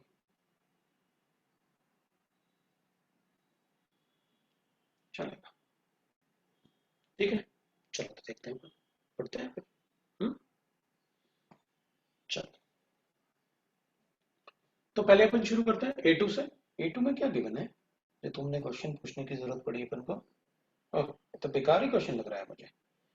in the following reaction the negative sign indicates the disappearance of this and this. तो अपन x:y का रेशियो चाहिए अपन को, मिलेगा ना x:y का रेशियो। आप ऐसे लिखो 1/x into dA by dt 1/y into dB by dt है ना, by dt ऐसे लिखो। तो अपन कह रहे हैं, ये कह रहे हैं कि log ले लो आप, और log लेके अपन को 0.3 बन रहा है ऐसे, ठीक है। तो अपन क्या लिख सकते हैं, प्लस अपन कब लिखते हैं, जब मल्टीप्लाई करता है। तो इसका मतलब है अपने पास ऐसे लिख सकता हूँ, डीए ये माइनस साइन था, है minus dA by D T will be equal to X upon Y into D B by D T. ऐसे कर सकता हूँ ना मैं, तो दोनों तरफ लॉग लेते हैं अपन। तो log of minus D A by D T, minus sign है ना वहां पर अंदर, है ना, और ये हो जाएगा log of x upon y, और प्लस इधर मल्टीप्लिकेशन का साइन एज्यूम कर लेते हैं, log of d B by D T. अपन को क्या गिवन है, ये वैल्यू अपन को 0.3 गिवन है, और 0.3 का मतलब है इसको log 2 होना चाहिए, मतलब x अपॉन वाई को 2 होना चाहिए। therefore x is equal to 2, y equal to 1 हो जाएगा। ये भैया आ जाएगा अपने पास, है ना। तो ये उतना अच्छा क्वेश्चन नहीं था अपने लिए, मतलब ठीक है आपने पूछा कोई बात नहीं, लेकिन उतना अच्छा अपन को क्वेश्चन लगा नहीं। अब आपने फोर्थ वाला पूछा, तो चलो अपन फोर्थ वाले को देखते हैं। फोर्थ वाले में आपने लिखा ए प्लस बी, ठीक है। आपने लिखा A plus B gives you, इसमें A plus B gives you the product, चलेगा। ये A4 कर, ठीक है। अब ये कह रहे हैं इसका ना dx अपॉन dt, मतलब प्रोडक्ट फॉर्मेशन गिवन है अपन को, x प्रोडक्ट बनता है ना, तो dx बाई dt गिवन है, मतलब रेट ऑफ रिएक्शन गिवन है।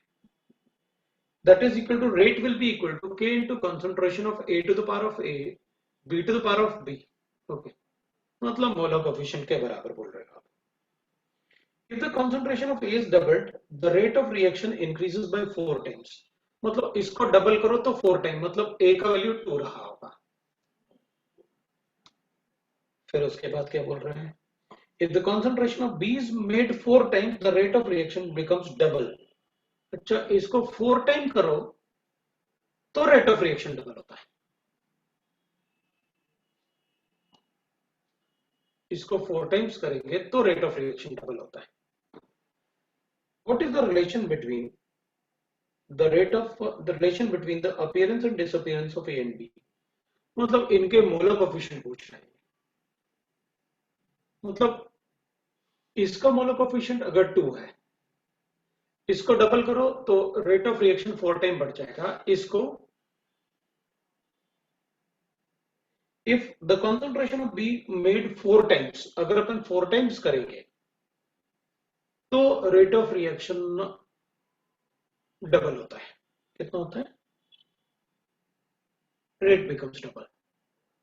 तो initially R will be equal to K into B to the power of 1 कर लेता हूं और इसका कंसंट्रेशन भी 1 कर लेता हूं.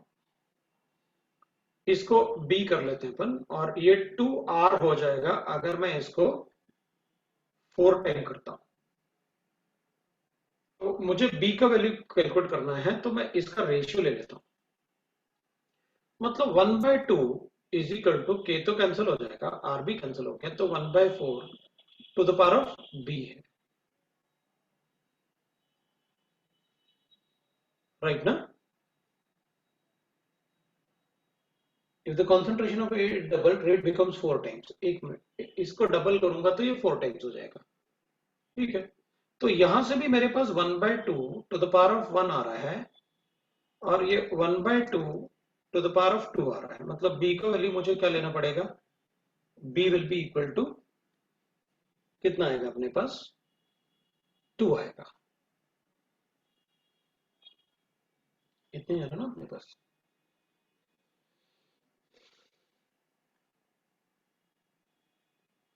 B का वैल्यू अपने पास 2 आ रहा है.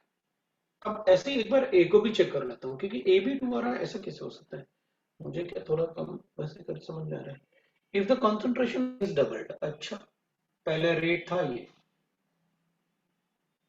प्रोपोर्शनल टू ए का कंसंट्रेशन 1 था, ये ए था. अगर मैं concentration of A is double, मैं इसको डबल कर देता हूं तो रेट बिकम्स 4 टाइम्स, ये 4R हो जाएगा. तो मैं क्या करूंगा? आर तो 1/4 is equal to 1/2 to the power of A है, तो 1/4 will be equal to 1/2 to the power of, ये 2a हो जाएगा ना, ये 2 to the power of 2 हो जाएगा तो a हो जाएगा. तो मैं इसको ऐसे कर लेता हूँ. a is equal to 2 आ गया. तो b में क्या किया मैंने? इधर करना है ना अपन को. हाँ वही गड़बड़. मतलब अब क्या करें, इसको रूट लेना पड़ेगा. तो इसको रूट लेंगे तो अपन रूट टाइम्स आ रहा है, 1/2 आ रहा है ना. हाँ, b is 1/2 आ रहा है ना, हाफ ऑर्डर आ रहा है. अपन को रूट लेना था और मैं क्या कर रहा था, वही मैं सोच रहा है. ये 1/2 आ रहा है अभी. तभी तो मैंने सोचा मैं गड़बड़ कहाँ कर रहा हूँ. हाँ ठीक है, मेरा 1/2 आ रहा है. तो ठीक है, अपन क्या करें, ये और भी आ गया. फिर b का वैल्यू 1/2 आ रहा है, a का वैल्यू 2 आ रहा है. चलो चेक कर लेते हैं और बता देते हैं. ये 1/2 है और ये तो आप कैलकुलेट करके और देख लो कैसे बताना है अपन को. भाई आपको एक बार ऐसे लिख लो आप और ऐसे बता दो. ये 2a plus 1/2 b is equal to product. तो रेट लॉ लिख देते हैं, माइनस 1/2 dA/dt और ये क्या हो जाएगा 2 dV/dt. 1/2 लिखोगे ना तो 2 गुड हो गया. अब अपन क्या लिखेंगे, A7 पूछा था तुमने तो मैं A7 को बता देता हूं. आप आंसर देख लेना उसमें. नहीं आए तो मुझे बता देना। For a irreversible reaction A gives you B, चलेगा। एक इरिवर्सिबल रिएक्शन है, ए गिव्स यू बी लिख लेते हैं अपन, चलो भाई ठीक है। The rate of is first order with respect to A। अच्छा, A और A plus B गिवन है अपन को, ये प्रोडक्ट है, चलो लिख लेंगे अपन। A के रिस्पेक्ट में फर्स्ट ऑर्डर है, B के रिस्पेक्ट में सेकंड ऑर्डर है, तो ठीक है भाई रेट लिख देते हैं, फिर तो अपन को कोई प्रॉब्लम नहीं। A के रिस्पेक्ट में फर्स्ट ऑर्डर है, B के रिस्पेक्ट में सेकंड ऑर्डर है। The initial concentration of each one mole each is given in 1 liter vessel। The initial rate was found to be this much। अच्छा, तो rate constant हो गया भैया, ये 1 गिवन है, ये 1 गिवन है, तो ये रेट कितना होता है 1 इंटू 10 की पावर -3, दैट इज के, क्योंकि ये भी 1 है और ये भी 1 है टू द पावर ऑफ 2 है, देयरफॉर के विल बी इक्वल टू 10 की पावर -3 मुझे गिवन है। अब क्या बोल रहा है, rate when half reactants had been turned into the products. ठीक है, हाफ मतलब ये 0.5 हो जाए तो रेट बताओ कितना होगा। जब ये 0.5 होंगे,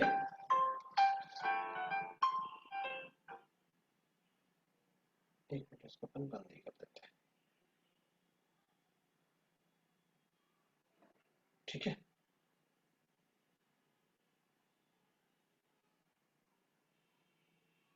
अपन क्या करेंगे, अपन लिखेंगे in this case that is irreversible reaction, the rate is first order with respect to, हाँ तो लास्ट में अपन को लिखना था ये when the reactants half are converted ना, आधा और आधा, मतलब 0.5 बचेगा तो बताओ कितना रेट होगा। तो रेट कांस्टेंट थोड़ी चेंज होता है किसी रिएक्शन का, तो लिखेंगे ना अपन 0.5 टू द पावर ऑफ 1 और 0.5 टू द पावर ऑफ 2, ये हो जाएगा अपने पास, ये हो जाएगा, will get the answer. E7 हो गया। अब अपन B456 बी में B4 की बात करते हैं पहले अपन, ठीक है भाई B4 की बात कर लेते हैं, 456 है ना, चलो बी की बात करते हैं। B4 में मुझे गिवन है what will be the order of reaction and rate constant for the chemical change having T50 versus log concentration of this much। लो भाई, वो कह रहा है log of half life versus concentration is proportional, क्योंकि 45 degree given है अपन को, तो जीरो ऑर्डर रिएक्शन है, उसमें क्या बताना। T half is directly proportional to concentration, किसके लिए होता है जीरो ऑर्डर, क्योंकि T half remain constant for first order,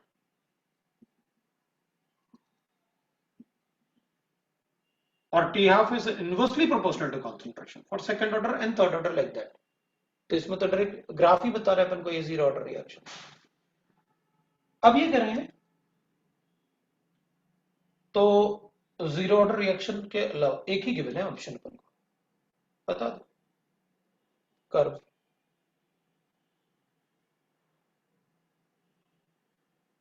अब B5 की बात करते हैं अपन, है B5 में देख लेते हैं क्या बोल रहा है। For a given reaction, upon B5 की बात करते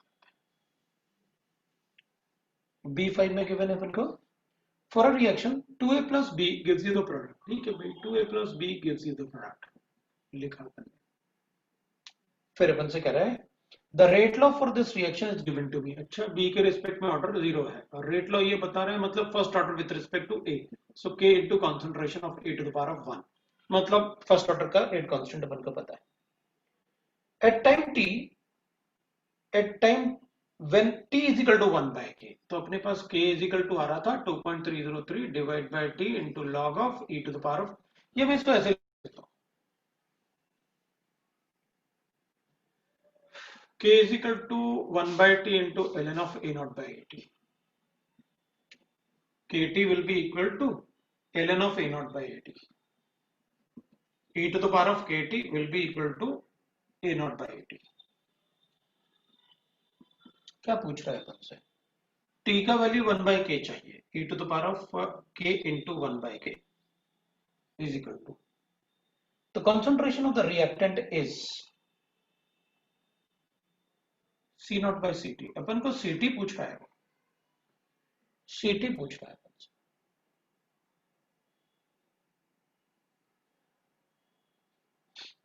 अब कह रहा है कि वो ये 1/2 इज इक्वल टू DA होगा। अरे हमें क्या मतलब है, आपने रेट दे रखा है, हमारा काम हो गया। मैंने आपसे कहा तो था कि अगर मुझे ऐसे क्वेश्चन में गिवन है तो मैं इस क्वेश्चन में इस के डैश को, जो के लिख रहा हूं ना, ये 2K एज्यूम करूंगा मैं। उसमें अपन अपनी तरफ से कुछ नहीं लिखने वाले। आपने रेट कांस्टेंट के दिया, मतलब वो मोलर कोएफिशिएंट इंक्लूड करके दिया मुझे। जब मुझसे आप क्वेश्चन में कहते ऑब्जर्व्ड रेट कांस्टेंट कैलकुलेट करके बताओ, क्लास में बोला ना चिल्ला चिल्ला के, ऑब्जर्व्ड रेट कांस्टेंट का ध्यान रखना। काफी चिल्लाया था मैंने क्लास में, कोई बात नहीं, बट ठीक है। तो अपन से सीटी पूछा है, आप बता सकते हो, ठीक है ना? राइट, कोई डाउट नहीं। अब B6 की बात करते हैं। Two substance A and B। अच्छा, ये तो मैंने इस टाइप का मैंने क्लास में बता रखा था शायद आपको। एक सब्सटेंस A है, एक सब्सटेंस B है। Half life of A is 5 minutes, ये T half is equal to 5 minutes, और इसका half life T half is equal to 15 minutes. अगर इसका हाफ लाइफ 5 मिनट है और इसका हाफ लाइफ 15 मिनट्स है, in such a way that initial concentration of A is equal to 4 times of this, the time after which both the concentration is equal। ये 15 minute के बाद 1 से 1/2 हो जाएगा। ये 15 मिनट के बाद पहले 5 मिनट के बाद 2 हो जाएगा, दूसरे 5 मिनट के बाद 1 हो जाएगा, और फिर 5 मिनट के बाद 1/2 हो जाएगा। तो 5 प्लस 5 प्लस, ये 15 मिनट के बाद हाफ हो जाएगा, ये भी 15 मिनट के बाद हाफ हो जाएगा। इसका मतलब आफ्टर 15 मिनट्स दोनों का ही कॉन्सेंट्रेशन इक्वल आ जाएगा।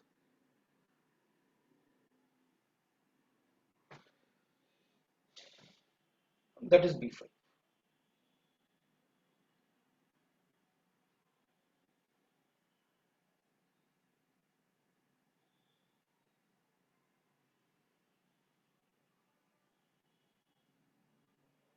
नहीं, B5 में कोई आप KY2 कुछ नहीं मानने वाले जब तक ऑब्जर्व्ड वर्ड यूज ना हो।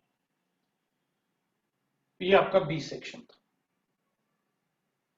मैंने आपको क्लास में ड्राइव करके भी दिखाया है जब अपन ने kinetics of first order reaction पढ़ा, और बताया था वहां पर कि जब तक ऑब्जर्व्ड वर्ड यूज ना हो, हमें तो जब उसमें तो रेट लॉ गिवन है ना, मोलर कोएफिशिएंट कुछ भी हो, हमें क्या फर्क पड़ता है भाई। उसने अपन को रेट लिख के बताया, उसने ऐसे लिख दिया तो तुम झगड़ा करने लगे।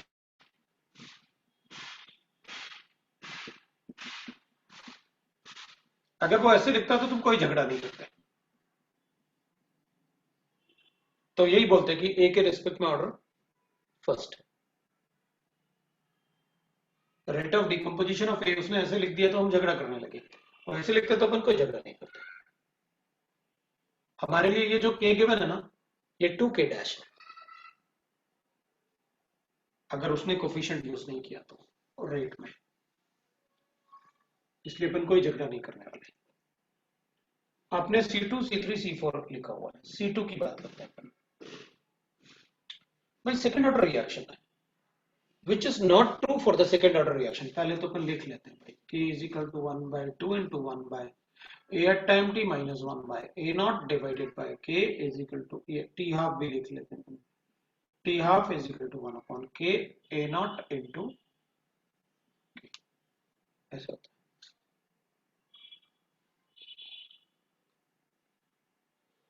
It can have a rate constant of 1 into 10 की power minus 2 liter per mole per second। ये क्या भाई, which is not true for second order reaction। It can have, which is not true, it can have rate constant of 10 की power minus 2 liter per mole per second। भाई value तो numerical value तो मैं कुछ भी लिख सकता हूँ, यूनिट ध्यान रखो, वो यूनिट पूछ रहा है, वैल्यू नहीं पूछ रहा। वैल्यू तो आप जो मर्जी चाहे लिखो। अगर वो लीटर पर मोल पर सेकंड होता तो जीरो ऑर्डर होता, बट पर मोल लीटर पर सेकंड है तो सेकंड ऑर्डर, और सिर्फ पर सेकंड है तो first order. We know that, correct. Its half life is inversely proportional to the initial concentration, that's correct। time to complete 75% is twice of half life. That's wrong. ये तो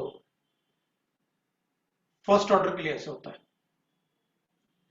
50% is one half life, 75% is two half life, 87.5% is three half life, और 99.9% is 10 half lives. ऐसे बोल 99%, 99.9, 99% is 10. तो ये अपन first order में कर सकते हैं सर, हमेशा थोड़ी ऐसे होगा. Twice of half life, this is for first order. T half is initial concentration into के, दैट इज करेक्ट. डी वाला तो बिल्कुल करेक्ट है ना, ये लिखने के बाद ही पता चल गया अपन को. तो अपन को सिर्फ चेक करना था कि 75 में क्या होगा. तो टी 75 अगर मुझे कैलकुलेट करना है ना, तो इनिशियल अगर 1 होगा तो ये कितना बचेगा अपने पास 0.25. इसको सॉल्व करके बताएंगे अपन. टी 75 कितना, टी हाफ तो ये हो जाएगा. इनिशियल कंसंट्रेशन 1 ले रखा है अपन ने, तो 1 अपन के हो जाएगा. तो क्या ये 75 ट्वाइस ऑफ के का वैल्यू आएगा क्या? तो अपन देख लेंगे भाई. K will be equal to 1 by T 75, that will be equal to 1 minus 0.25 divided by 0.25. कितना आ रहा है अपने पास T 75? 1 by k into that is 0.75 divided by 0.25. 3 times आ रहा है. 3 times of T half. Initial concentration 1 लिया अपन ने. This one. C3 की बात करते हैं.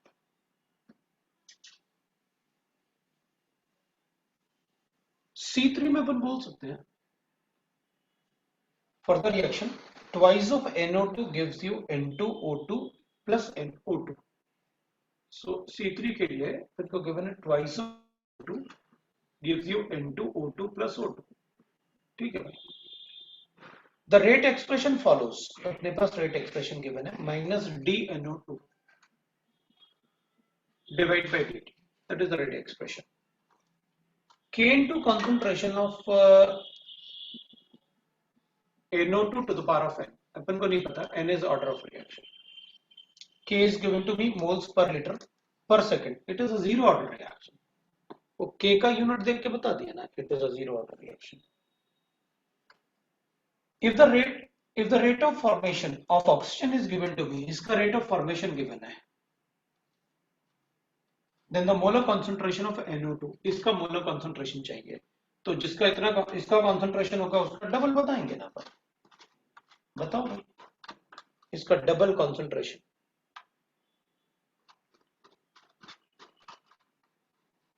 तो the molar concentration of NO2 in moles per liter बताना है, मतलब molarity बतानी है. So I was given the rate of formation of oxygen is moles per liter per second. तो मुझे D of O2 divided by dt given है 1.5 into 10 to the power of minus 4. तो इसका रेट कितना होगा? Twice होगा उसके. तो D of NO2 divided by dt will be equal to कितना आ रहा है अपने पास? That is then the molar concentration of NO2 is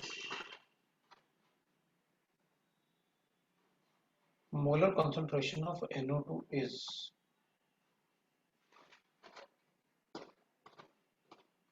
जितना concentration इसका होगा इसका डबल बता देंगे अपन. तो 3 into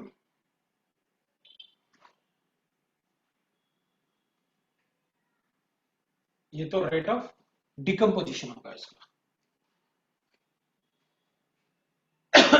1/2 इंटू कितना आएगा अपने पास 1.5 into 10 to the power of minus 4. So अपन लिखेंगे भाई D of NO2 divided by dt will be equal to 3 into 10 की पावर माइनस 4, इसका रेट ऑफ डिकम्पोजिशन है। तो ये तो रेट ऑफ डिकम्पोजिशन है, मुझे इसका मोलर कॉन्सेंट्रेशन चाहिए कितना होगा, ये तो इसका रेट है। तो मोलर कॉन्सेंट्रेशन कैसे कैलकुलेट करोगे? व्हाट इज द, अपन को गिवन है the K is equal to this much, rate अपन को गिवन है, and rate will be equal to what, that will be equal to K into concentration of NO2। K कितना given है आपको? 3 into 10 की पावर माइनस 3, 3 इंटू 10 की पावर माइनस 3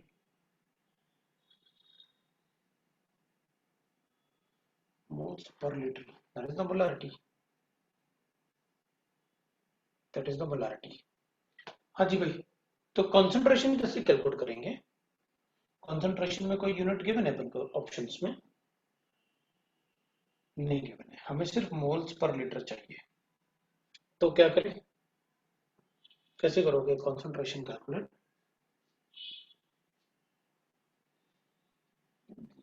कंसंट्रेशन ऑफ कुछ टाइम वाइम भी गिवन है अपन को? नहीं, इनिशियल कंसंट्रेशन नहीं, चेंज इन कंसंट्रेशन गिवन है अपन को, रेट गिवन है। तो क्या लिखें अपन उसको?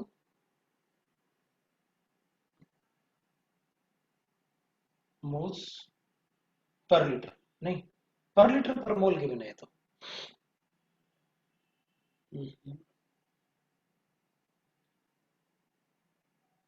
मोबाइल में बहुत छोटा देते हैं, मैं सोचता हूँ पूरा क्वेश्चन दिख जाए और वो बहुत छोटा हो जाता है मोबाइल में।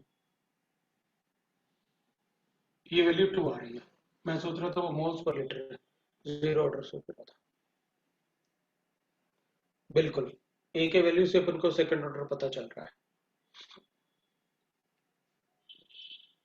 ए के वैल्यू से अपन को सेकंड ऑर्डर पता चल रहा है कि ये सेकंड ऑर्डर रिएक्शन है। तो क्या करें, सेकंड ऑर्डर रिएक्शन है तो क्या लिखेंगे अपन? सेकंड ऑर्डर में अपन को रेट गिवन है, तो क्या कर दूं मैं कॉन्सेंट्रेशन कैलकुलेट करने के लिए?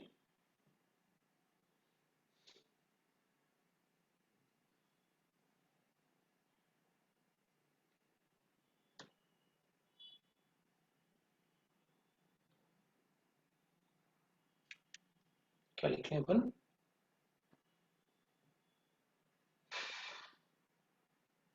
बताओ भाई, बोलो, तुम लोग कुछ बोल ही नहीं रहे यार, मतलब सब कुछ मैं ही बताऊंगा तो फिर क्या, मतलब अब अगर कंसंट्रेशन के लिए भी मुझे ही सब कुछ करना है तो मैं क्या करूं बताओ?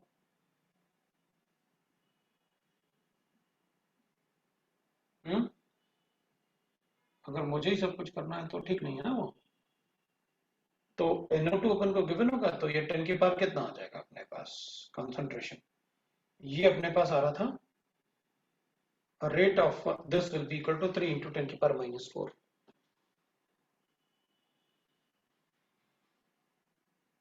तो number of moles of O2 अपने पास कितना आ रहा है?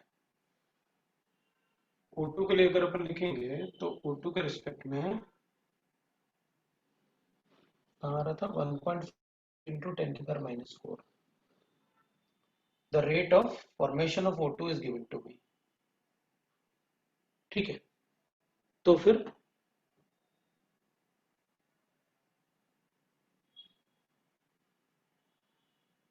Number of moles of O2 जो अपने पास गिवन था 1.5 गिवन था, तो क्या करें अपन इसका? 1.5 ये अपन को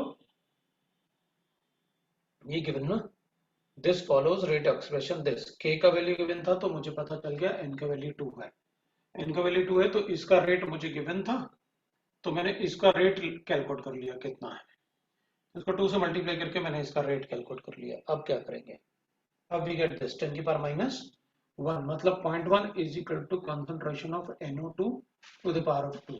तो 0.1 का रूट ले लें, NO2 का कंसंट्रेशन, या कुछ और लेना पड़ेगा?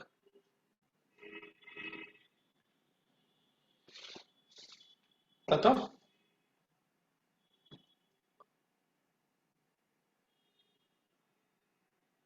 रूट तो लेंगे। तो 0.1 का रूट कितना होता है बता देंगे। 0.1 का रूट निकालो और आंसर बताओ, हो जाएगा ना? बिल्कुल। लो भाई, तो अपन ने कैलकुलेट कर लिया जो अपन को गिवन था। तो कंसंट्रेशन के लिए ऐसा कुछ भी नहीं था जो अपन को पूछना था। एक बार C4 भी है, अब मैं C4 भी देख लेता हूँ, अगर अच्छा होगा तो ही बताऊंगा मैं। देख भाई, फिर मतलब ये तो ना केमिकल इक्विलिब्रियम वाला पार्ट है, काइनेटिक वाला भी पार्ट नहीं है। काइनेटिक वाला भी होता तो भी बता देते हैं। तो अपन को गिवन है A gives you at the point of intersection of the two curves shown the concentration of B is given by। अच्छा, A gives you B है, NB, इसको 1 ले ले। अच्छा, A नॉट ले ले, इसको A नॉट ले ले, ये 0। तो इसको अपन ले लेते हैं, that is A not minus x, तो ये x हो जाएगा, nx हो जाएगा। तो अपन को बताना क्या है, तो कंसंट्रेशन ऑफ B बताना है अपन को, ये at the point of intersection. This and this will be equal at the point of intersection. और B का कंसंट्रेशन क्या होगा अपने पास, है ना? अगर मान लो अपन ऐसे थोड़ा इजी कर लेते हैं, अपन इसका कंसंट्रेशन A नॉट अपन ने 1 ले रखा है, ये 0 है, ये nx है, ये 1 माइनस x है। At intersection 1 minus x will be equal to nx। तो कंसंट्रेशन ऑफ B, तो x का वैल्यू कैलकुलेट कर लेते हैं। तो x will be equal to, अपन ऐसे लिख लेते हैं इसको, 1 minus x minus nx is equal to कितना हो जाएगा अपने पास, इधर लेके आऊंगा तो 0। सो 1 minus 1 प्लस x कॉमन लेते हैं तो अपने पास आएगा क्या, ऐसे लिख लेते हैं भाई, माइनस ही लिखते हैं इसको, 1 माइनस n कर देता हूँ इज इक्वल टू 0। तो अपने पास आ जाएगा ये, इसको उधर ले जाते हैं तो 1 will be equal to x 1 minus n is equal to x आ जाएगा अपने पास, है ना? ये आ गया अपने पास। तो B का कॉन्सेंट्रेशन इज nx, तो मुझे ये 1 जो ले रखा था ना अपन ने, A नॉट ले रखा था, ये अपन को पता है। ये 1 जो ले रखा था अपन ने A नॉट ले रखा था, लेकिन ये वाला 1 जो है वो अलग है। मतलब इसका वैल्यू अगर मैं A ले लेता हूँ तो और भी अच्छा रहेगा ना, क्योंकि यहाँ पर ने 1 लिखा, कुछ गड़बड़ ना हो जाए। ये वो वाला 1 है, तो इसको उधर लेके जाओगे तो x will be equal to 1 upon, तो ये A अपॉन है। तो ठीक है, therefore concentration of B will be equal to कितना आएगा अपने पास, nx आएगा, n into A upon 1 minus n। So n into A naught divided by 1 minus n।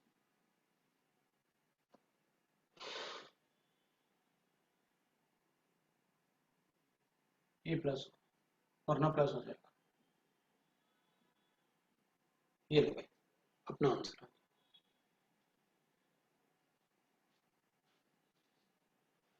अब इस टाइप के क्वेश्चंस जो है ना, ये तो अपने केमिकल इक्विलिब्रियम में काफी पढ़ा है।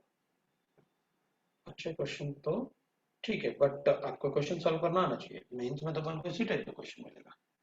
C5 नहीं पूछा, डी की बात करते हैं। अब डी में फिर वही सब्स्टिट्यूशन वाले रिएक्शन आ गए अपने पास, ठीक है?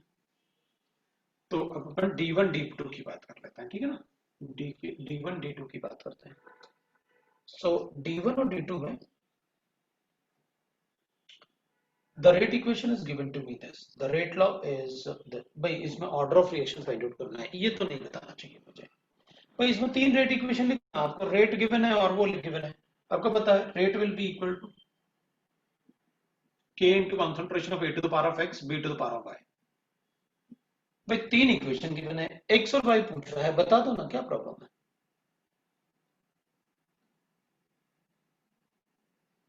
Point 1 K into 0.12 to the power of X, 0.035, 0.012 to the power of Y। 4 equation है, कैलकुलेट करके बताओ ना। तो बहुत ज्यादा इजी हो जाएगा ना क्वेश्चन। दूसरा क्या है D2। अभी D2 भी मुझे वैसे ही लग रहा है। चलो दोनों में से एक तो बता ही दूंगा। कौन सा बता दूं? D1 बताऊं या D2 बताऊं? दोनों एक जैसे।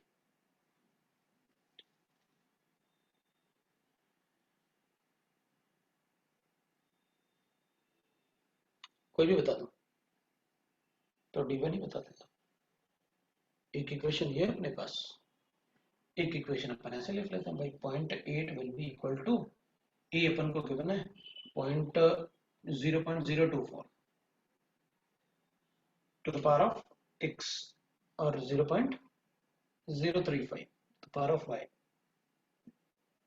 ये इक्वेशन 1 है, ये इक्वेशन 2 है। इन दोनों को अगर रेशियो ले लूँ ना मैं, तो 1/8 इज इक्वल टू के तो कैंसिल हो जाएगा, 12 और 24 है ना। 12 और 24 का मतलब है 1/2 आया, तो 1/2 to the power of x है। सो मेरे पास आया 1/8 to the power of 3, 1/2 to the power of 3 will be equal to 1/2 to the power of x, x is equal to 3 आ गया मेरे पास। इन दोनों इक्वेशन से एक और बना लेते हैं। कौन सा वाला बना लूं? इससे x आ जाएगा। अब अपन क्या करते हैं ना, अब अपन दूसरा वाला एक और बना लेते हैं। तो थर्ड वाला इक्वेशन, रेट क्या गिवन है अपन को? 0.01 इज इक्वल टू के इंटू कॉन्सेंट्रेशन 0.12, 0.012 और एक गिवन है अपन को 0.07 ना, 0.070। ये to the power of X है, ये to the power of Y है। तो 2 और 3 से, 1 और 3 से कर लेते हैं अपन, इन दोनों से। ये तो कैंसिल हो जाएगा, तो अपने पास बनेगा ये और ये ना, 0.01 था ना वो, नहीं 0.1 था, तो ये 0.1 ये तो कैंसिल ही हो गया। 0.1 divided by 0.1 will be equal to अपने पास 1/2 आया to the power of Y. 0.1 divided by 0.1 to the power of. अब इसमें ये कह रहा है कि रेट तो चेंज ही नहीं हो रहा और मैं कॉन्सेंट्रेशन चेंज कर रहा हूँ। अगर रेट में चेंज नहीं आ रहा है, कॉन्सेंट्रेशन चेंज कर रहे हैं, तो फिर जीरो ऑर्डर रिएक्शन हो जाएगा, तो वाई का वैल्यू तो जीरो हो जाएगा, जीरो हो जाएगा। क्योंकि कॉन्सेंट्रेशन चेंज करने से रेट में चेंज नहीं आ रहा, मतलब जीरो ऑर्डर है। तो मुझे रेट एक्सप्रेशन पता चल गया। ए के रिस्पेक्ट में थर्ड ऑर्डर और बी के रिस्पेक्ट में जीरो ऑर्डर। क्वेश्चन हो। अब D2 अपने आप कर लेना, वो और भी ज्यादा इजी होगा। D1 D2 फिर E3 E4 है, तो मैं E3 E4 की बात करूं। मेरे पास E3 आ गया। मैं एक बार E3 पढ़ो ना, मेरे ख्याल से सेम क्वेश्चन मैंने अभी बताया आपको सब्जेक्टिव में, बिल्कुल सेम क्वेश्चन है। वहां 60 और 90 था, यहाँ पर 50 और 100 है। एक बार देखो ना पढ़ के। E3 बिल्कुल सेम क्वेश्चन है मुझे लगता है। डेक्स्ट्रो मतलब उनके पॉजिटिव रोटेशन होंगे। रेट कांस्टेंट बताना है आपको फर्स्ट वर्ड का। अगर आप बोलो ये सेम क्वेश्चन अपने क्लास में किया होगा।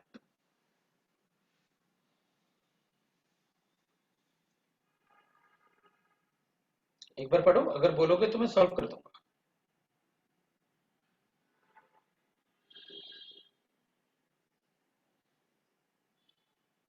हो जाएगा ना?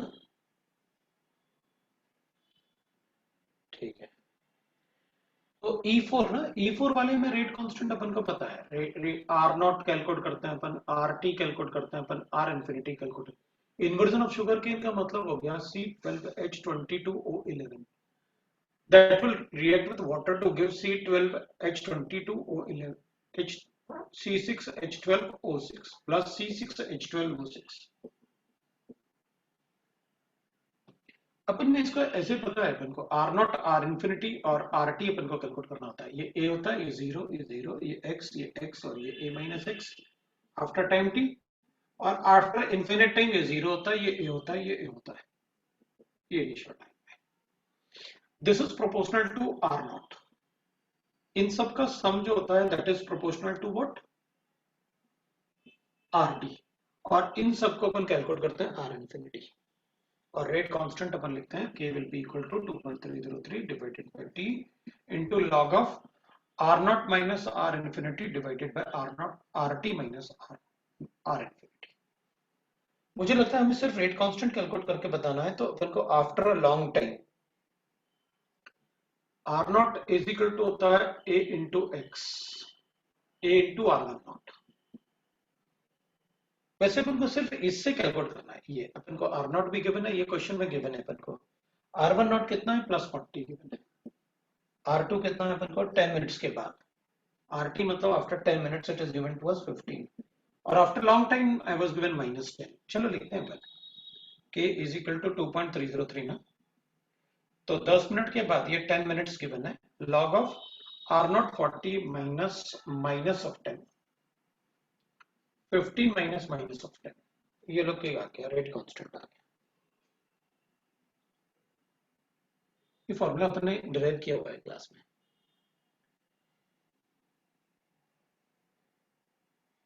Will get the answer. E4 के बाद आपने F पूछा है, F में 2 3 4, F2 FT, ये 2 3 4 तो अपने क्लास में किए हुए हैं ना ऐसे। भाई आपने आपको मैंने ये बिल्कुल सेम क्लास, इसका मतलब जो भी ये पूछ रहा है ना वो क्लास से भाग गया होगा लास्ट में, ये वही पूछेगा,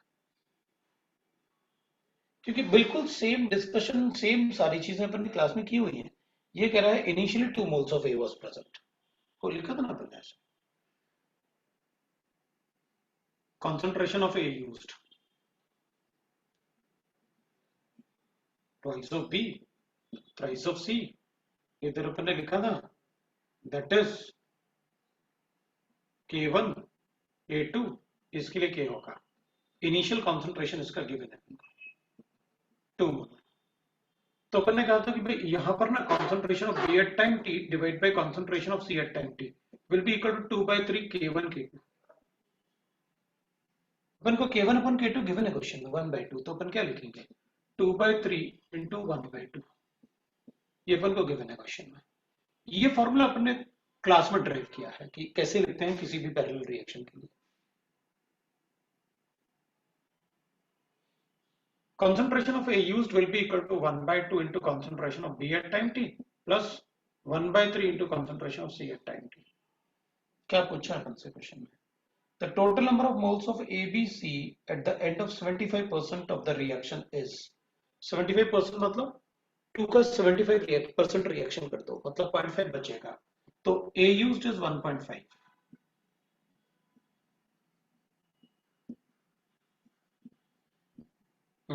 क्या बताना है अपन को, total number of moles of ABC, A कितना बचा 0.5 बचा,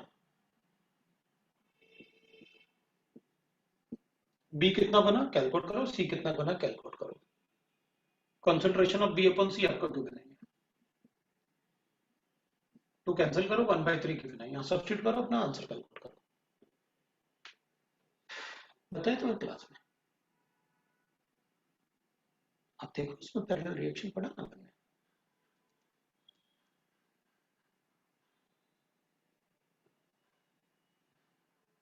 ऐसे कितने सारे क्वेश्चंस किए अपन ने, F3 भी किया हुआ, इसमें भी कंसंट्रेशन पूछा अपन से।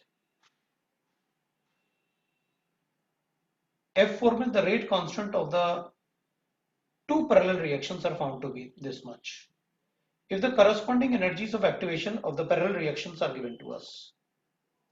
What is the overall energy of activation, अभी तो कैलकुलेट किया था अपन ने overall energy of activation, ET KT is equal to K1 E1 plus K2 E2, so ET will be equal to K1 E1 plus K2 E2 divided by K1 plus KT is K1 plus K2, अभी तो calculate किया थोड़ी देर पहले।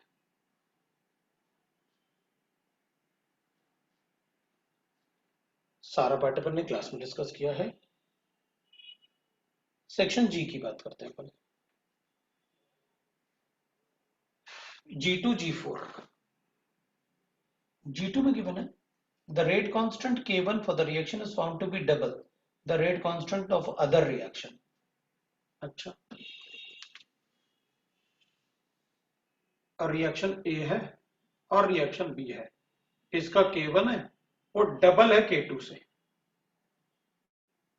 इस reaction के लिए K2 rate constant. The relationship between the energy of activation of the two reaction at the same temperature। हाँ, तो अपन कहेंगे जिसका रेट कांस्टेंट ज्यादा होगा उसका रेट ज्यादा होगा, जिसका रेट ज्यादा होगा उसका एनर्जी ऑफ एक्टिवेशन कम होगा, जिसका एनर्जी ऑफ एक्टिवेशन कम होगा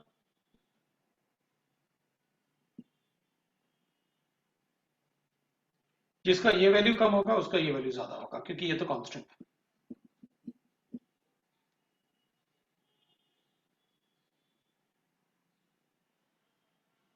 इसका क्या ज्यादा है, इसका मतलब इसकी एनर्जी ऑफ एक्टिवेशन कम थी इससे।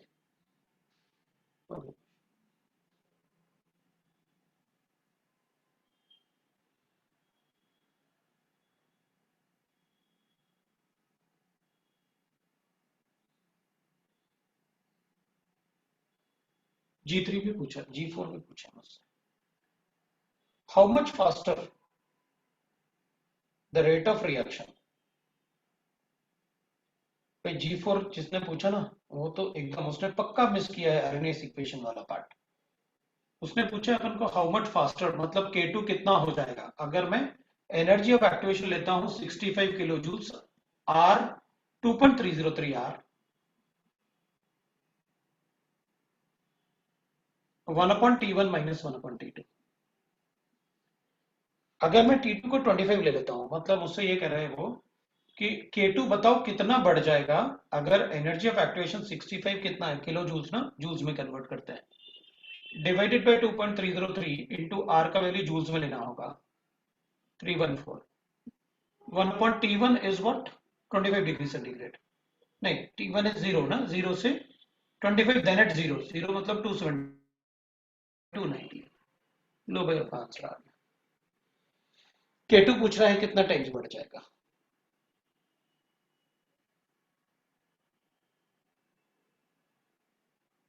G2 का आंसर नन ऑफ दीज दे रखा है अपन को, बोला गया है। The rate constant K1 of the reaction is found to be double the rate constant of the another reaction। ये डबल है इस रिएक्शन के कंपैरिजन में। The relationship between the corresponding energy of activation of the two reaction at the same temperature is। उनमें relation क्या होगा, उनमें relation नहीं होगा, अलग अलग बता सकते हैं अपन की। इसका energy of activation E1 will be lower than E2, ये बता सकता हूं। E1 will be lower than E2, answer will be B। अपन को क्या दे रखा है, none of these at the same temperature, answer is B। G2 का आंसर इज B। थोड़ी देर पहले अपन ने तो लिखा तो था rate constant becomes 1 point same temperature पे एनर्जी ऑफ एक्टिवेशन बताओ क्या चेंज होगा।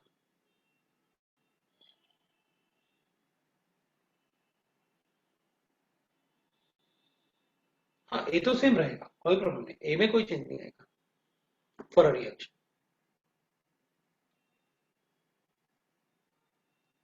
डिफरेंट रिएक्शन के लिए ए भी डिफरेंट होगा ना, कोई प्रॉब्लम नहीं है। लेकिन अपन एनर्जी सभी रिएक्शन में ए तो टोटल नंबर ऑफ कोलिजन्स है ना, तो सभी रिएक्शन में 1 मोल से थोड़ी शुरू करूंगा, इसलिए ए का वैल्यू तो डिफरेंट होगा।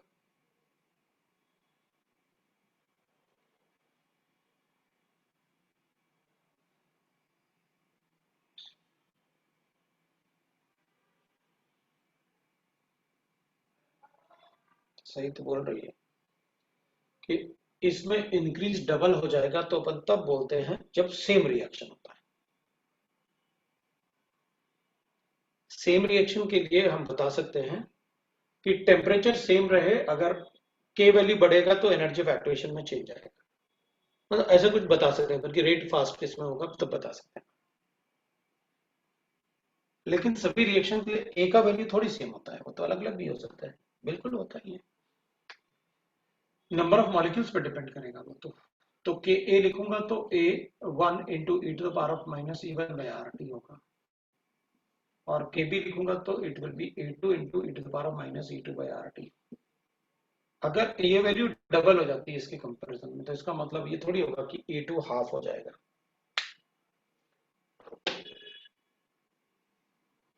E2 हाफ थोड़ी हो जाएगा।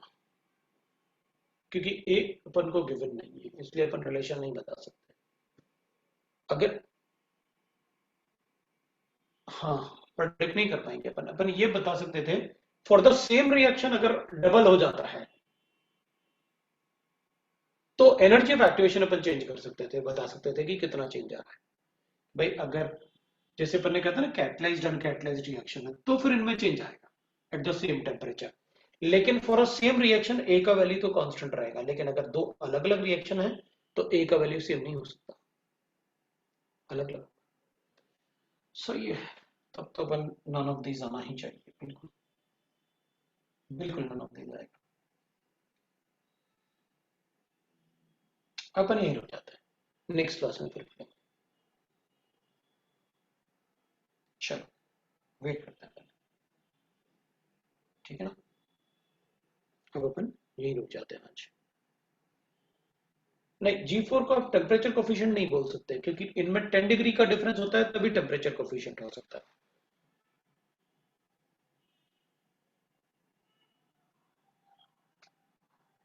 और एनर्जी ऑफ एक्टिवेशन गिवन है इसलिए आप टेम्परेचर कोफिशिएंट से नहीं कर सकते, गलत हो जाएगा।